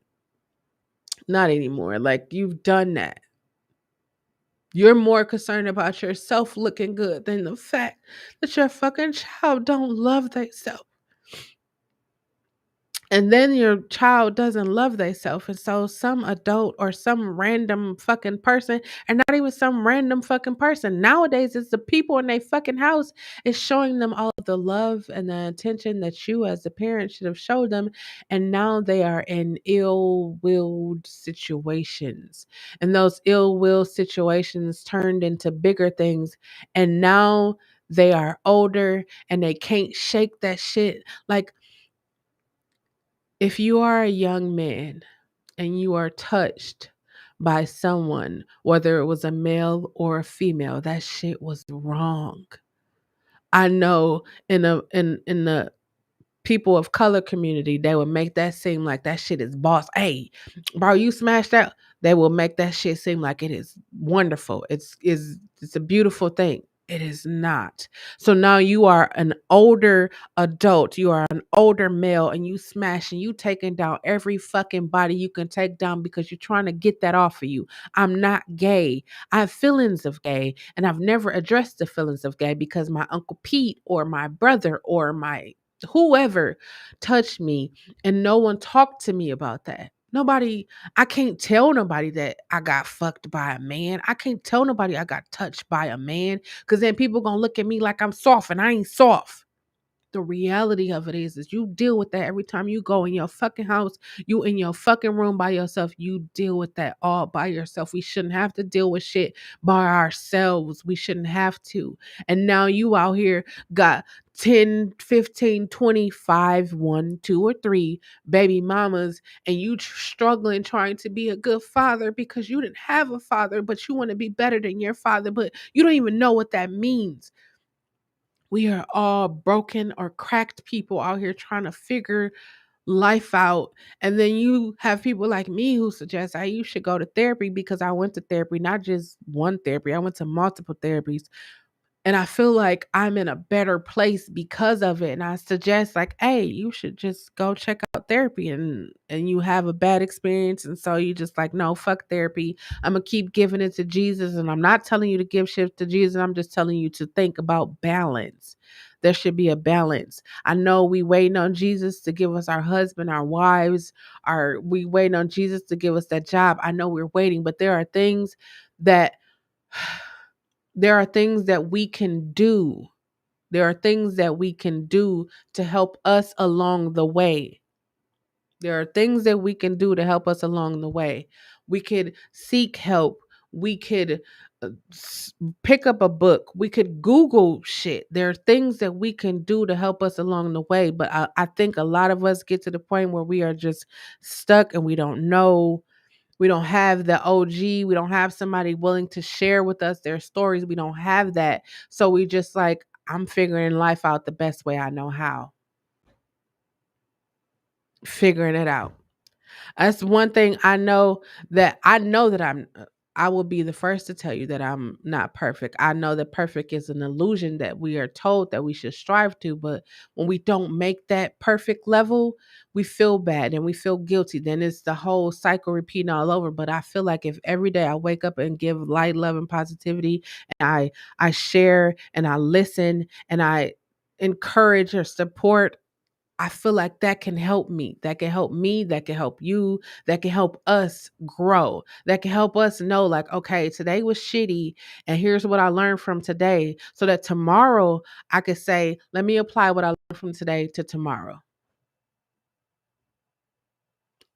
That's just what I feel. That's just like where I'm at. That's why I'm doing this YouTube, because I'm like, that's why I'm doing Sunday night dinner and convos, nurture and conversations, because I feel like when I was growing up, we would have these conversations at my granny table. She's, what y'all do today? What y'all learn from school, or what y'all learned this week, or anything on your mind? And we having fucking good food, and we talking, and my granny was listening. And if there's something that she needed to say to us, she didn't tell us all in front of the table. Like if it's something that she thought everybody at the table needed to know, she would tell us. And if it was something that just us, we needed to know, we would take them. She would take us to another room and she would tell us that. Like we had people that actually cared about us. Like that one. When do we get back to caring about other people? And I think that's my thing, because I feel like I fucking care too much. Who And sometimes I just have to be in my house. Like I can't be on social media. I can't watch the news. I fucking watch TV shows or just fucking listen to music, meditative music. That's all I can do, because shit be overwhelming me. Like the fact that this past week an autistic child killed themselves. And it's not the fact that it's an autistic child, it's a fucking child killed themselves.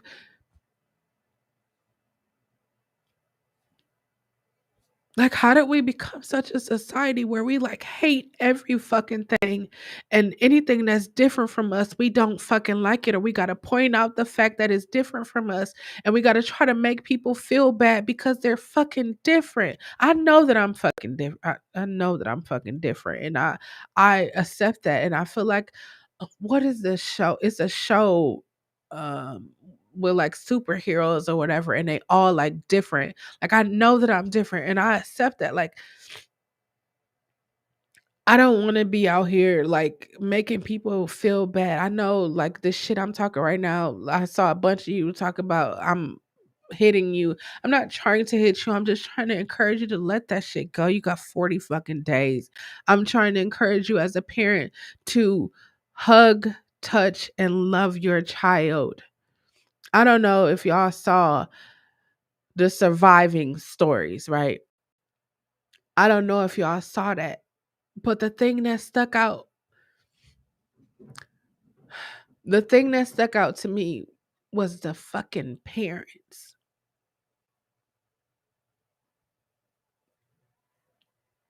The Pie Piper, yes, but for me, it was the fucking parents.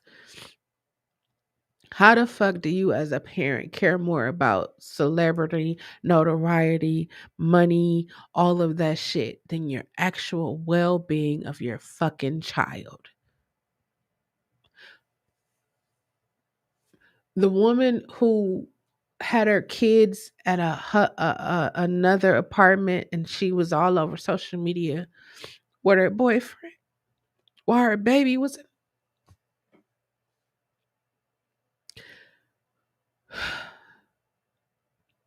And I think about people who can't fucking have kids. And she just willy nilly just out here. Her babies is over there fucking starving, and she eating and turning up. Hey, if you are a parent, love, hug, and touch your child.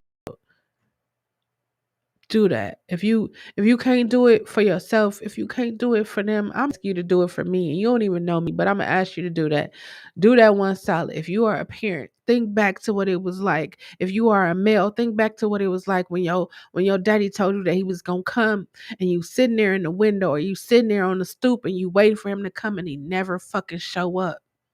Think about that. If you got kids, think about your kids having those same feelings. I don't think we encourage people to do that. I'm not a mental health professional or nothing. I'm just saying, like, if you thought about that, if you if you were one of those people where you thought like I wanted my father or I wanted my mother or I wanted somebody to say this shit to me, that's why I said I was gonna come and do, if I'm gonna do YouTube, I have to do it from the purest part of my heart. And the purest part of my heart is I feel that people don't talk, and I feel that people need to know that it's okay not to be okay, as long as you are doing something about that. um People need to know that you are not in this alone. Like you are not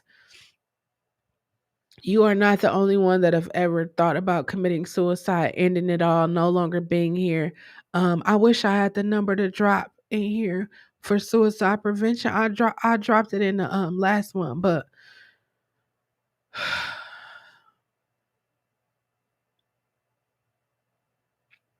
I just wish, like, this is my wish, like, I wish I could be that person. Like, I could be the fairy god mother of people who feel like, of underdogs. I wish like I can be when they sitting there and they having that thought of like, I don't I can't make it, I can't go. I wish like I can appear like a little fairy and have all the little sparkly, glittery shit and just be like, you got this. I know all that shit you endured. I know all that, the people telling you ain't gonna be shit, your life looking like it's shit right now, but it's going to get better. I wish I can do that. I can't be a fucking fairy, but I can have a YouTube and tell you that you need to press pause and fucking heal. I could do that. I can tell you if you're a parent to hug, love, and touch your child. I can tell you that.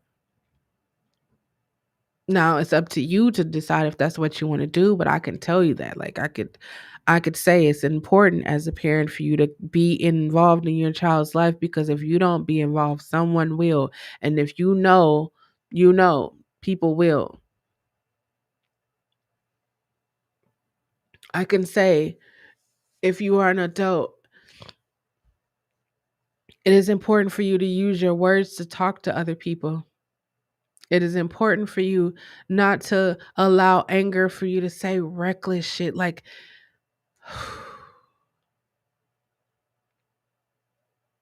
I'm currently going through a divorce, right? And a lot of people around me, a lot of a lot of people around me know that I'm going through a divorce. And so I think this is the most I've gotten cussed out in my life. And not because of any fucking thing that I did. People are just like, you shouldn't have love and compassion for the person that you were just married to. And I'm just like, hmm? You shouldn't wish her well. And I was like, well, that's strange, because as long as you know me, I've never wished anyone bad.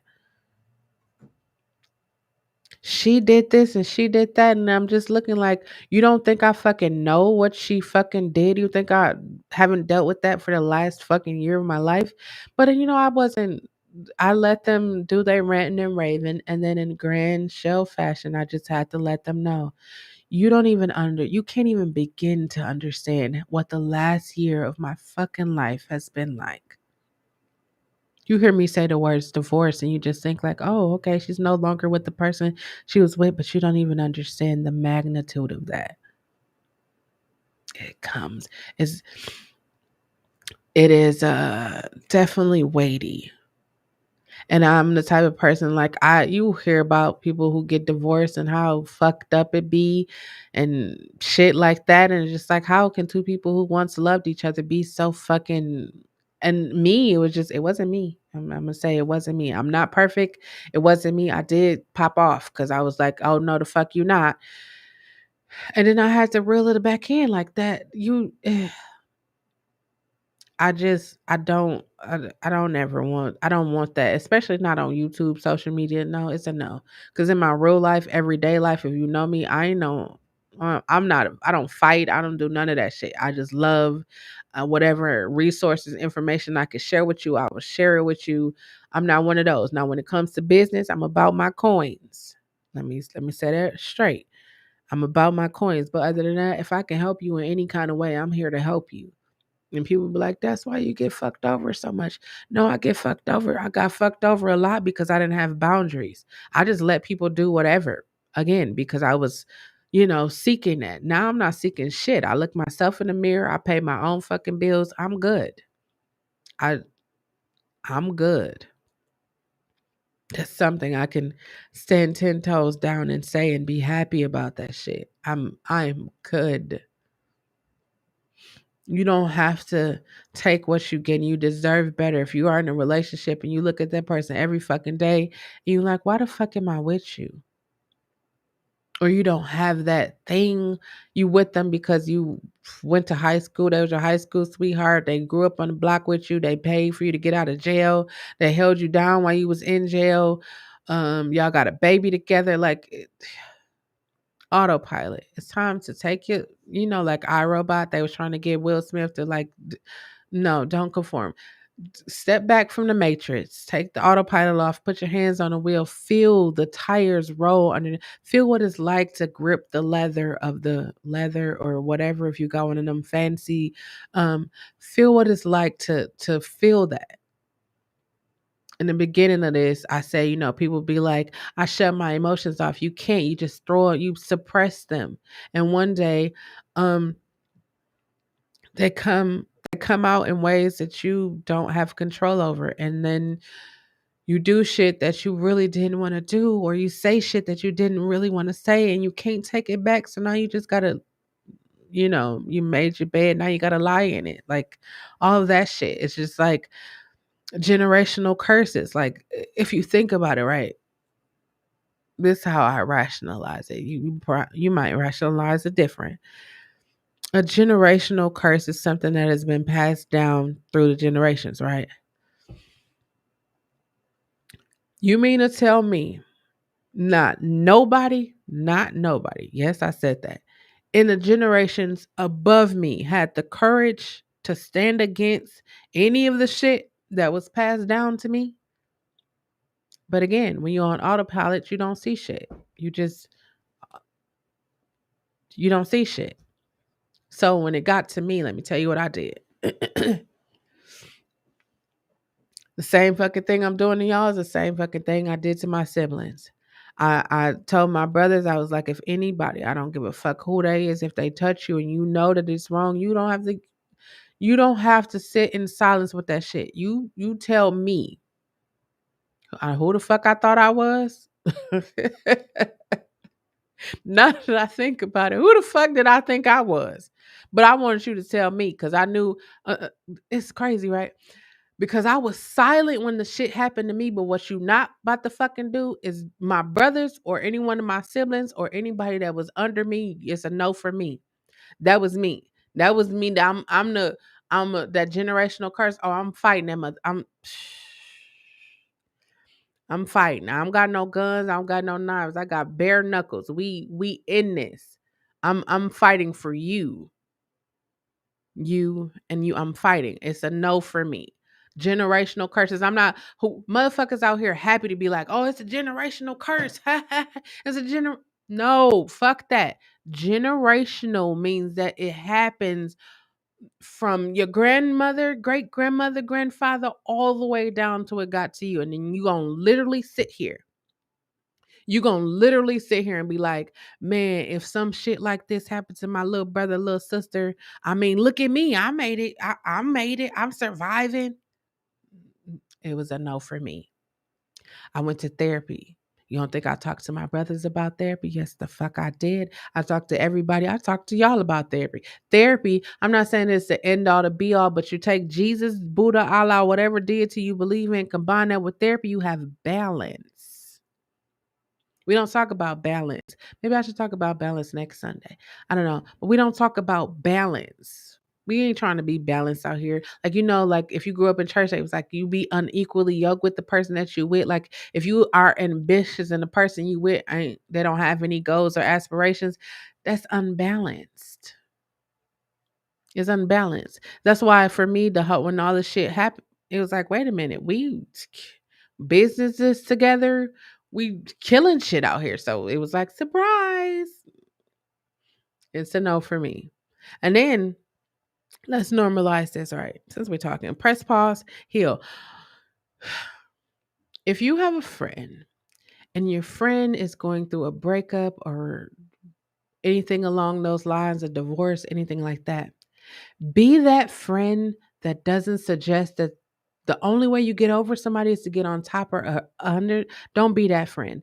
Be that friend to say, friend, I'm here. Bring some tissue, bring some food, bring some drinks, bring from whatever. If you know your friend, you know what they like, bring the thing that they like. Don't just call them. Go to their fucking house, sit with them, and be that friend that can help them, that can heal. You don't even sometimes you don't even have to say it's so many people that came over here and sat with me and didn't even say anything, but just pass me a tissue when I was fucking crying. That's it. It's just that, like, be that friend, because we got enough people out here. Do you know how many people? Not the people that I'm like the people that know me, the people that's like around me on a daily basis, but people that know of me or that like came across me. Something was like, oh, you should get out there and start dating. Now, let me say this right. I don't know why people feel like because they don't see me like dating or they don't see me like doing shit like that I'm not doing shit. And that's not to say that I am doing shit because I'm not. I'm not, but that's just to say like why does that fucking matter? Like walk with me down this lane if you will. I was just in a fucking marriage and me and my ex-wife was all over YouTube and social media. My ex-wife cheated on me with her ex-girlfriend and she publicly came to social media and cheated on me with her all over social media. So where in your fucking mind do you think I am going to come back to social media and say, "Look at my new relationship"?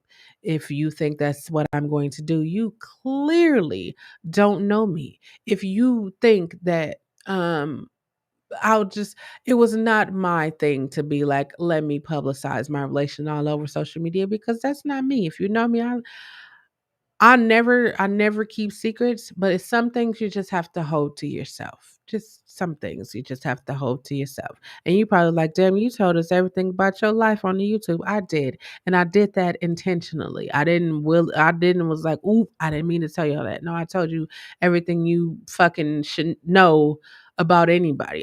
I told you that so that you would look at me and just be like, damn, one day I want to be that honest with myself. It's not that I'm just being honest with y'all, I'm being honest with myself. And the reality of it is I am not. Somebody was like, if you start dating again, or when you start dating again, are you gonna do? No, it's a no for me. It's a no. Now, if they want to appear, I'm not going to force it. I'm not going to, they can appear whatever. I'm never, I'm never hiding anything. It's a no for me. I just had a really bad experience and I'm like on the tail end of like getting fully through it. So I'm not, yes, I'm not one of those rebound. I don't do rebounds. Mm-mm. I mean, I used to play basketball, but I don't do rebounds. I want it to be fresh. I want it to be new. I want it to be good. That's where I'm at in my life. I'm ready for adult things, not child mind, but I'm a functioning adult. I don't want that. I want a grown ass woman things. That's what I want. That's what I deserve. Grown ass woman things. Yeah, that's where I'm at. You ever cry and just like, damn, I'm about to sleep good. I'm telling y'all, I just hope that something that I say, now my voice all low again. I just hope that um through me sharing my story or through me being here, um I hope that you feel inspired to change. I hope that you feel inspired to do better. If not for yourself, for your kids, for your nieces and nephews, for your family. I hope that you feel inspired. I'm not telling you like it's your responsibility to break the generational curses because as adults that's another thing. It's not my responsibility to do. I get it. I get it. It's not your responsibility to do. For me, um I'm not gonna see you struggling and know that I could help you struggle and be like, oh, God gonna send you somebody that's gonna help you not struggle, or God gonna help you out of your situation. It's a no for me. Especially if I see you struggling with some bags and I got two fucking free hands, guess what I'm gonna do? I'm gonna go over there and help you with them fucking bags. But adults, a lot of adults be like, that's not my responsibility. She should have thought when she went to the grocery store that she didn't. I don't see, that's me. I don't that's too much. No. And I'll be thinking to myself, if I was walking down the street with a lot of bags, I probably wouldn't, but if I was, I would want somebody to help me. That's like I had to tell my brother the situation because you go out. I don't know if y'all have this where y'all live, but when we live where I live, they have people standing on the highway streets and they have the signs and they be like, "We'll work for food," or something like that. Or they stand outside of the gas station and it's like, "Hey, ma'am, do you got a little change?" And I would always give to them, right? Always, always. And one day my brother was like, "You would give your last to them people." And I was like, "You know what? I sure will." He was like, "Why do you do it?" I said, "Because if I am ever in that situation, I hope that somebody wouldn't look at me and be like, you should get a job, you should do this." But I hope somebody would look at me and see the human in me and be like, let me give you a little something so you could get something to eat. But instead, people will see the people out there and they look bummy or they just looked disheveled, and they'll be like, if you like church people, this is nothing against church people, but y'all do this the most, right? Y'all see them people and be like, Lord, if they about to go smoke some drugs or do something that's not ungodly, don't let them, don't let it floor, let them make it sick to their stomach. And I just be looking at people like, holy shit. It's a no for me. I don't even care. Like sometimes I be feeling I feel bad cuz I don't have money. So in my car, I don't have a fucking car. I got a big ass fucking truck. So in my truck, I keep blankets, I keep water, I keep towels, I keep like beef jerky. I just keep shit in my car because I never know what the fuck happened, and then I never know like those people. I don't have money, so I could just reach into my center console and give them like a bottle of water or a soda or a little snack bag or something. And in my mind, I just be like, I. So when I became homeless, that shit hit me because I'm like, we all have this moment. I'm been transparent with y'all. I'm not gonna stop now. Um, when I was homeless, I thought about all the people who I assisted with their rent, all the people who I assisted with their weed energies or just assisted monetarily, or the people I let stay at my house. I just thought about all that shit. And it was just like I hit those people up because, I'm thinking, hey, I looked out for you. I scratch your backs. I thought it was gonna be sweet, and it was like, "Oh no, what you mean? You couldn't pay your bills?" They didn't even know the story. I'll tell y'all the story. It wasn't because I wasn't paying my bills. It was I was living in a community house. We was all everybody you ever had to. We gonna all come in on the rent, and we gonna pay the rent. And I was paying my portion of the rent, but it wasn't getting paid. So you know what happens when you don't get paid? You get evicted. And so I didn't know that the rent wasn't being paid until the day like the sheriff came and knocked on the door, and I was like, "Wait, what? I've been paying all hey, paying all this money and y'all didn't and y'all and they was looking at me every day like what every day like, "Hey, what we eating tonight?" And I'm just looking like, "You ain't even think to tell me." No, didn't say nothing. So I wasn't homeless because of anything. I mean, I'd paid. And then I became homeless, and then I reached out to them people, and they was just like, "Oh, you can't." The first thing they did was like, "Oh, not you, not Miss. I take care of my bills, not Miss." And I was just like, "Oh, okay, oh, okay," is what I said. And then my ex-wife, who she's my ex-wife now, but she let me sleep in her car, or not? Did she let me sleep in her car? She slept in her car with me. She had a whole bunch of places she could have went. But so if you're wondering why I still have love and compassion, because it's a lot of reasons, but that was one of them. She slept in her car. Like she didn't just let me sleep. She didn't just let me sleep in her car. She slept in her car with me. I done slept at Children's Hospital. I done slept in like I never would have thought that I would have been homeless. Hmm. And it wasn't like decades ago. It was just like 6 years ago. I was homeless, like real life homeless, had nowhere to go, didn't have rent or we energies. And then if you don't have a place to go, and then when you try to get into a place, they want first months, last months, the rest of your life, the beginning of your life. They want all of that before you can get into your, and then they're gonna do a background check, and anything on your background. I don't got nothing on my background, but it was just a lot of stuff that they want. And so then this house, let me tell y'all how I knew I wasn't gonna be homeless anymore. This house I live in, right? Like next door, my Kira's grandmother used to live next door. So she found out that I was sleeping in the at Children's Hospital in the parking structure. She's like, "Oh, you can come in." I didn't know this. This is my niece's grandmother. I didn't know her like that. I wasn't, your brothers have girlfriends, and I'm not trying to get all involved because that's I wasn't trying to get all involved. So she invited me to stay, and I came and I stayed, and I saw this house, big old for rent sign. Didn't think anything of it until I saw a red bird sit on the for rent sign. And I stared at that bird, and that bird stared at me, and something in me said, Take out your phone and dial that number." I took out my phone and I dialed that number. And the next day, the lady was like, "Hey, I can show you the house. Could you be?"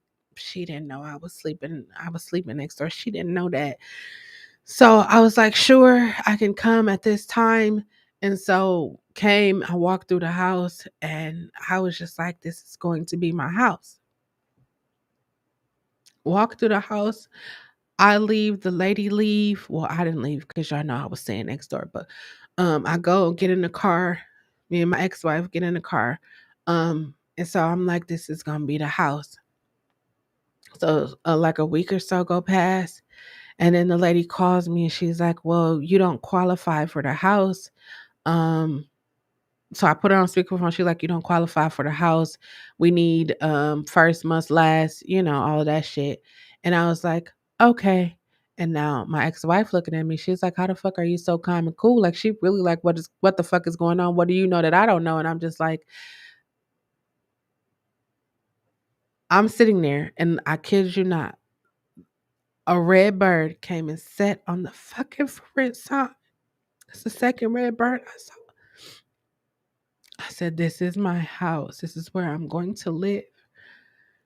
And so a day or two went by, and I got a phone call from the actual owner of this house, which was the lady's son. And he said, "Hey, do you still want to rent the location?" And he lowered the amount that was supposed to be here. His mother was like a high amount. He lowered the amount, and it was like, "When can you move in?" I was like, "Shit, I can have everything that you just asked me for to you right now. If you are available, I can take the keys and move in today." And I've been here for 6 fucking years, haven't been homeless. And then one morning I woke up, I saw a red bird, a yellow bird.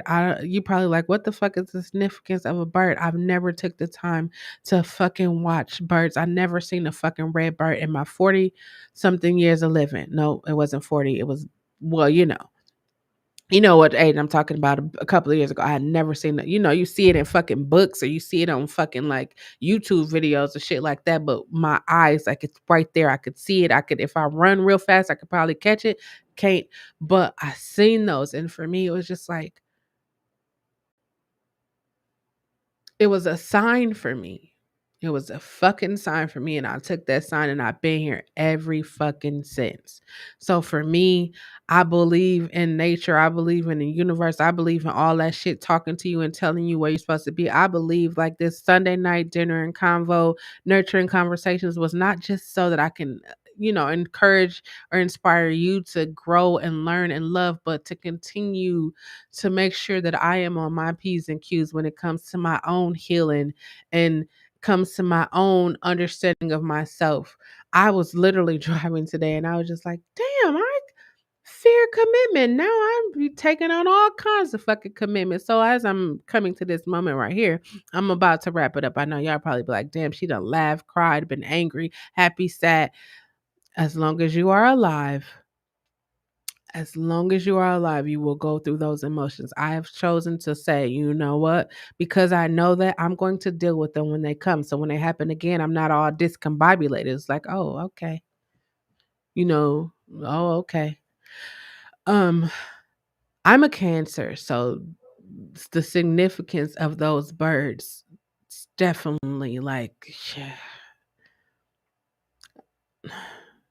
I said all of that to say, I told y'all I was stepping out of my comfort zone and pushing past fear. Um, there's this prestigious university, and I have to say prestigious because I don't know if you know Cornell University. It's a really prestigious school. And they have this woman entrepreneurship program. And back when I was first starting businesses and thinking about being an entrepreneur, I was like, if I can get in this program, I will be good. Um Monday, Monday I got an email saying, hi, I was waitlisted for a while. So I'm pretty sure you probably already know where I'm going with this. So Monday I got an email and they said, we would like to welcome you to Cornell University's Woman in Entrepreneurship program. I mm, it's part of the reason why I've been crying, cause yeah, um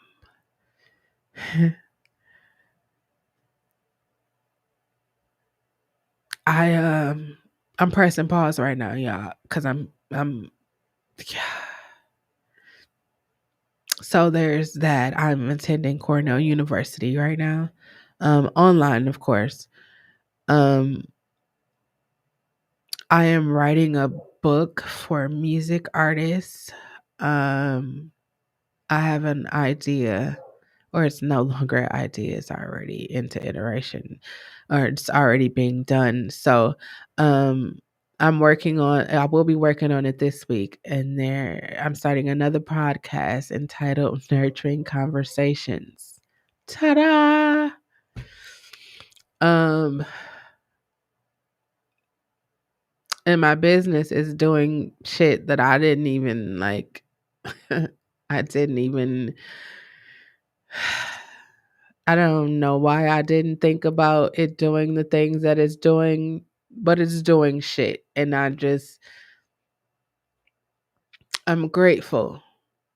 I'm grateful because I know that I was lost in the sauce when it came to marriage, and I dimmed my light, and I didn't speak up for me. I wasn't rooting for me. I was rooting for us. I was rooting for them. I wasn't rooting for me. And now I'm fucking rooting for me. I'm turning my light so bright. If you are blinded by it, I hope you do be blinded by it. I hope that you decide to pull an umbrella and say, hey, let me bottle up some of this so I can light my entire fucking life. Like, that's where I'm at with it. Like, if you don't feel inspired, like, I try to say shit that inspire people. Like,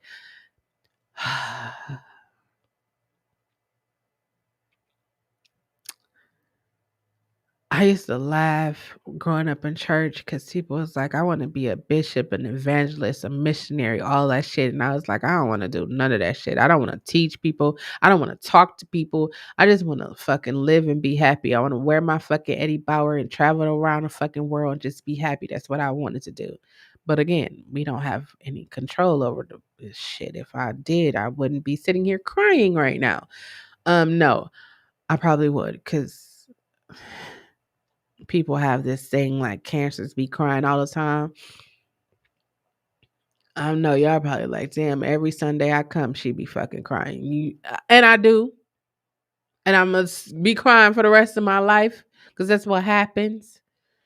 No, but just getting in that program, and then that's not even including the being nominated for the best in Milwaukee, especially in the music education category. Like, it's so many things. Like, the documentary I scored during the fucking pandemic is still streaming on HBO Max. Like, it's so many fucking things. I can't even just point to one. And then I think about the fact that I'm actually fucking talking about the shit that I accomplished when I would never even say shit about the shit I did. And like, even like people now, like people be watching me on YouTube, like people I know be watching me on YouTube. It's like, wait a minute, I didn't know you sing. Wait a minute, I didn't know you make beats. Wait a minute, I didn't know you had a recording studio. Wait a minute, it's always the wait a minute. And it's just like, I never told people. Like, I don't even be telling artists. Like, I work with artists. I never tell them I have a bachelor's degree. I never say none of that shit. I just be like, I know because I'm a musician. And they were like, you got music out? And I let them hear my music. And they was like, wait, you did that? Yeah, I did all of that shit. You know why I did all that shit? Because I got tired of paying people to do shit. And people only take the money. People don't really fucking care. People don't really fucking care. They just, you dangle some money in front of them and they gonna move. If you ain't figured it out by now, I don't move by money. Money don't fucking move me. I don't give a I don't give a fuck about it. It it doesn't.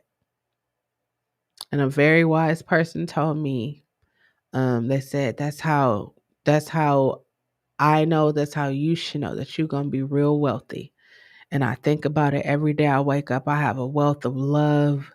I have money in my bank accounts. I ain't talking about no thousands, but I got some in there if I need some gas or some snacks or some juice or whatever. And I've w- beautiful, beautiful relationships with people in high places and low places and all places. I have you. Um, I have music. I'm writing again. I'm recording again. As I'm like the phoenix that is rising. I understand the concept of that now. The context concepts, whatever it is. I get it. Like, I was so lost. It was a little flicker and it was the innermost part of me. Like, we can't let this die, because if this fucking die, we will die. We don't have any more energy. I literally said, I have no more energy to give to anyone else. I have no more, my ears are so clogged. I can't listen to anyone else talk about their shit, because I need to focus on me and get rid of the shit that is here. I got to get rid of all the shit that people told to me, all the shit that people put on top of me, in addition to the shit that I've experienced. You know what? I'm cleaning up shit. I'm done with it. It's over. Done. And people be calling me, and you know when somebody calls you and they about to be on some gossip type shit. When somebody called me, I'd be like, hey, listen, I'm not in that space anymore. I don't have the capacity. That's my new word. I don't have the capacity to listen to you. I don't have the capacity for this anymore. Man, you used to be yeah, I was. And that weighed me down. I'm not trying to be weighed down. I'm already slim thick. I'm toning that up. It's a no for me. It's a no for me is my new favorite thing. It's a no, fuck, capacity, boundaries, no, fuck no, hell no. Those are my new favorite words. Um, yeah, and crying has become something that I'm good. I'm good. I know it's like, yeah, I got a lot more to go. Um, but I'm happy to be here and to share this journey with you, and to let you know that it's okay to take a break. It's okay to press pause and heal. It is okay. You don't have to go and fuck the next bitch or the next person. I'm not calling you a bitch. I'm just saying that's the terms that people use. You don't have to go do that. You don't have to go have sex with somebody so your mama can be a grandma. You don't have to you don't have to do that. You just have to take care of you. And since I'm here, I'm about to wrap it up, but since I'm here, it is important for you to use your words. That is the only way that anyone will ever know what you are feeling and what you are thinking.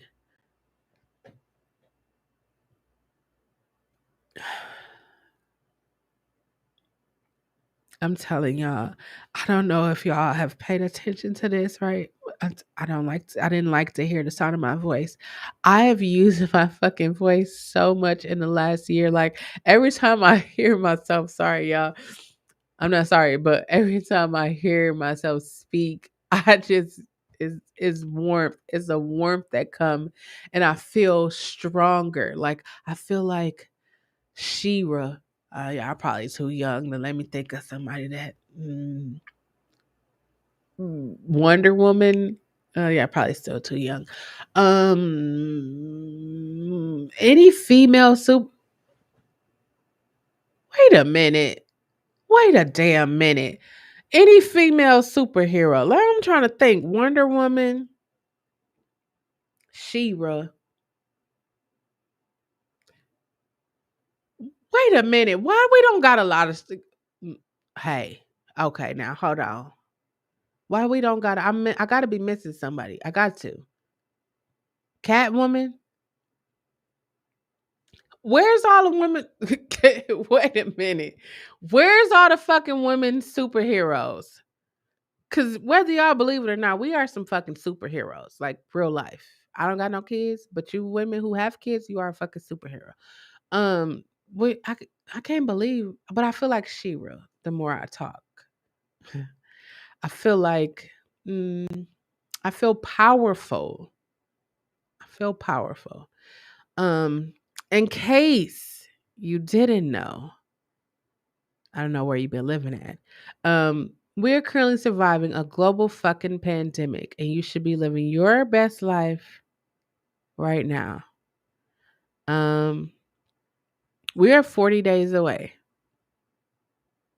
40 days away from 2022. I want to encourage you to step on the other side of fear. Everything you've ever wanted in your life is over there. Letting go of all the shit that people told you. Uh, I feel like believing more in yourself, understanding yourself. Um, that's the way to go. Uh, if no one has told you in the first 11 months of 2021, I would take pride in being the first to tell you, I love you. I believe in you. You have everything you need to be successful right up in here. Now, when you try to figure out what that means, when you were born, everything that you needed to be successful in life, you were born with. Sometimes shit just happened to us in our life and we like forget who we are, or we try to become something different to please people. But in reality, we know. We know when we at home and we laying in the bed or we in the shower, we on the toilet shitting, or we just sitting on our couch. We know who we are and what we want to do. We just have to block out the world and do that. You got 40 days. 40 days to change your fucking life. 40 days to prepare, 40 days to grow. Again, if you are one of the people that have been mandated to take the pokey poke, I want to encourage you to think outside of everything you know, and don't just see it as, oh, I got to get it for or else I'm going to lose money. See that as an opportunity to start saving. See that as an opportunity to start looking out for yourself and your family, and then make that decision. I will never tell you what decision to make, but I will tell you this. If you're a parent, I will tell you that it's important for you to hug, touch, and love your child, because if you don't do it, somebody else will. If you are in a relationship where you truly are not happy and you are there for some other reason than that you are in love, it is important for you to press pause and heal. If you complain about going to your fucking job every morning, oh shit, I gotta go get up and go to this job. This boss gonna get up. I want to encourage you to explore that part of your mind that feel like you should do something other. Explore that. I'm here to tell you explore what you've never explored before, except for when it comes to drug, alcohol, and that. Don't do that because they mixing shit. There's all kinds of shit out here. Stay away from it. Just don't do it. And if you do, just be careful. Um, that's all I got. I love y'all. I really do love y'all. I really do appreciate all of the love and support that y'all have shown me. Y'all continue to show me. If you are on YouTube, if you could be so kind and go up to the community tab right up there. I'm still trying to figure it out because it's the opposite. And vote for your favorite song. Thank you for coming over last night for Sunday night dinner and convo. I truly appreciate it. Thank you to all of my day ones. And I'm gonna say this because I have to say this. Thank you to all of my day ones, all the people that came in and had like no profile pictures. But now when I see y'all, I can't, I'm gonna tell you, I can't read the chats because they moving so fast now. Like in the beginning, it was like one or two, three people at the most in here, and I can read the chat. But now the chat be moving so fast, I can't even, I can't, my eyes don't go that fast. But thank you to all of my day ones who have been here and changed your blah picture, just something that was just there, to your actual picture, and finding the courage to do that because that takes courage. And I want to thank you for that. Um, Thank you for everyone who comes and speaks to me and drop purple hearts. If you don't know, I love purple, all things purple. That's one of the many favorite colors that I have. People try to tell me I'm supposed to have one. Xena, I knew it. I knew it was another one. But people try to tell me I can only have one favorite color. If you haven't figured it out by now, I don't like when people try to tell me what I can and cannot do. I don't like it. Sometimes, I will like what a compromise, but sometimes I'm gonna stand up 9 times out of 10. Actually, it's 10 out of 10, but I'll give you the one. I'm gonna stand up for myself. That's what I'm gonna do. I'm gonna stand up for myself. I'm gonna stand up for the underdog. I'm gonna stand up for people in the LGBT community, especially when it comes to religion, because many people feel like people are gonna go to hell, but we ain't gonna talk about that right now. And I'm gonna always, always advocate for kids. Always, because I was a kid, and no child deserves to be not loved, not hugged, and not touched. No child deserves that. Especially if you took the time to lay down and make them, you should definitely, hey, told y'all I talk about everything. Thank you for coming to Shell's Closet, where we literally do talk about every fucking thing. I'm probably going to say some things to trigger you. And if you don't know what a trigger is, the trigger is the thing that makes you feel like, why the fuck she feel like she could say that to me, or what the fuck she think, or is that's a trigger. If you went to therapy, you will understand that. But I don't come here to try to be all in your business or nothing like that. I come here to make you think about it. Think. If every time somebody do some disrespectful shit to you, you go inward, you pull it inward, and you say, that's my mother, that's my father, that whatever, don't do that. Because family needs boundaries too. Family needs boundaries. That's the first fucking place we should set them, but we don't, because we try to set them with the people we're in relationships with, our bosses. All we don't even think about family when it comes to how we got broken or shit like that. And I'm not trying to say you blame your family, but some sense people gotta take accountability. That's all I got. That's really all I got. I'm about to go to Savi's birthday party if it's still going on. And then I'm gonna come back and do homework. I told Kira I have homework. Kira said, "You don't have homework. You an adult. Adults don't." I was like, "Adults go to school too." And then I showed her my class, and she was like, "TJ, you do go to school like me." And then it was just the joy on her face, where now we could talk about homework. But yeah, I'm gonna come back and I'm gonna do some homework, and then I'm gonna go to fucking sleep. And if you are woke at 6 o'clock in the morning, you should join me for morning meditation. Um, Tomorrow I'm going to start late night meditations, or play some music, and then if you need to relax, just go ahead and do that. I'm all here for shifting the thought, to take it off of autopilot and just fucking being a fucking human being. I said fucking a lot of times in that sentence, but that's all I got. Until next time, press pause and heal.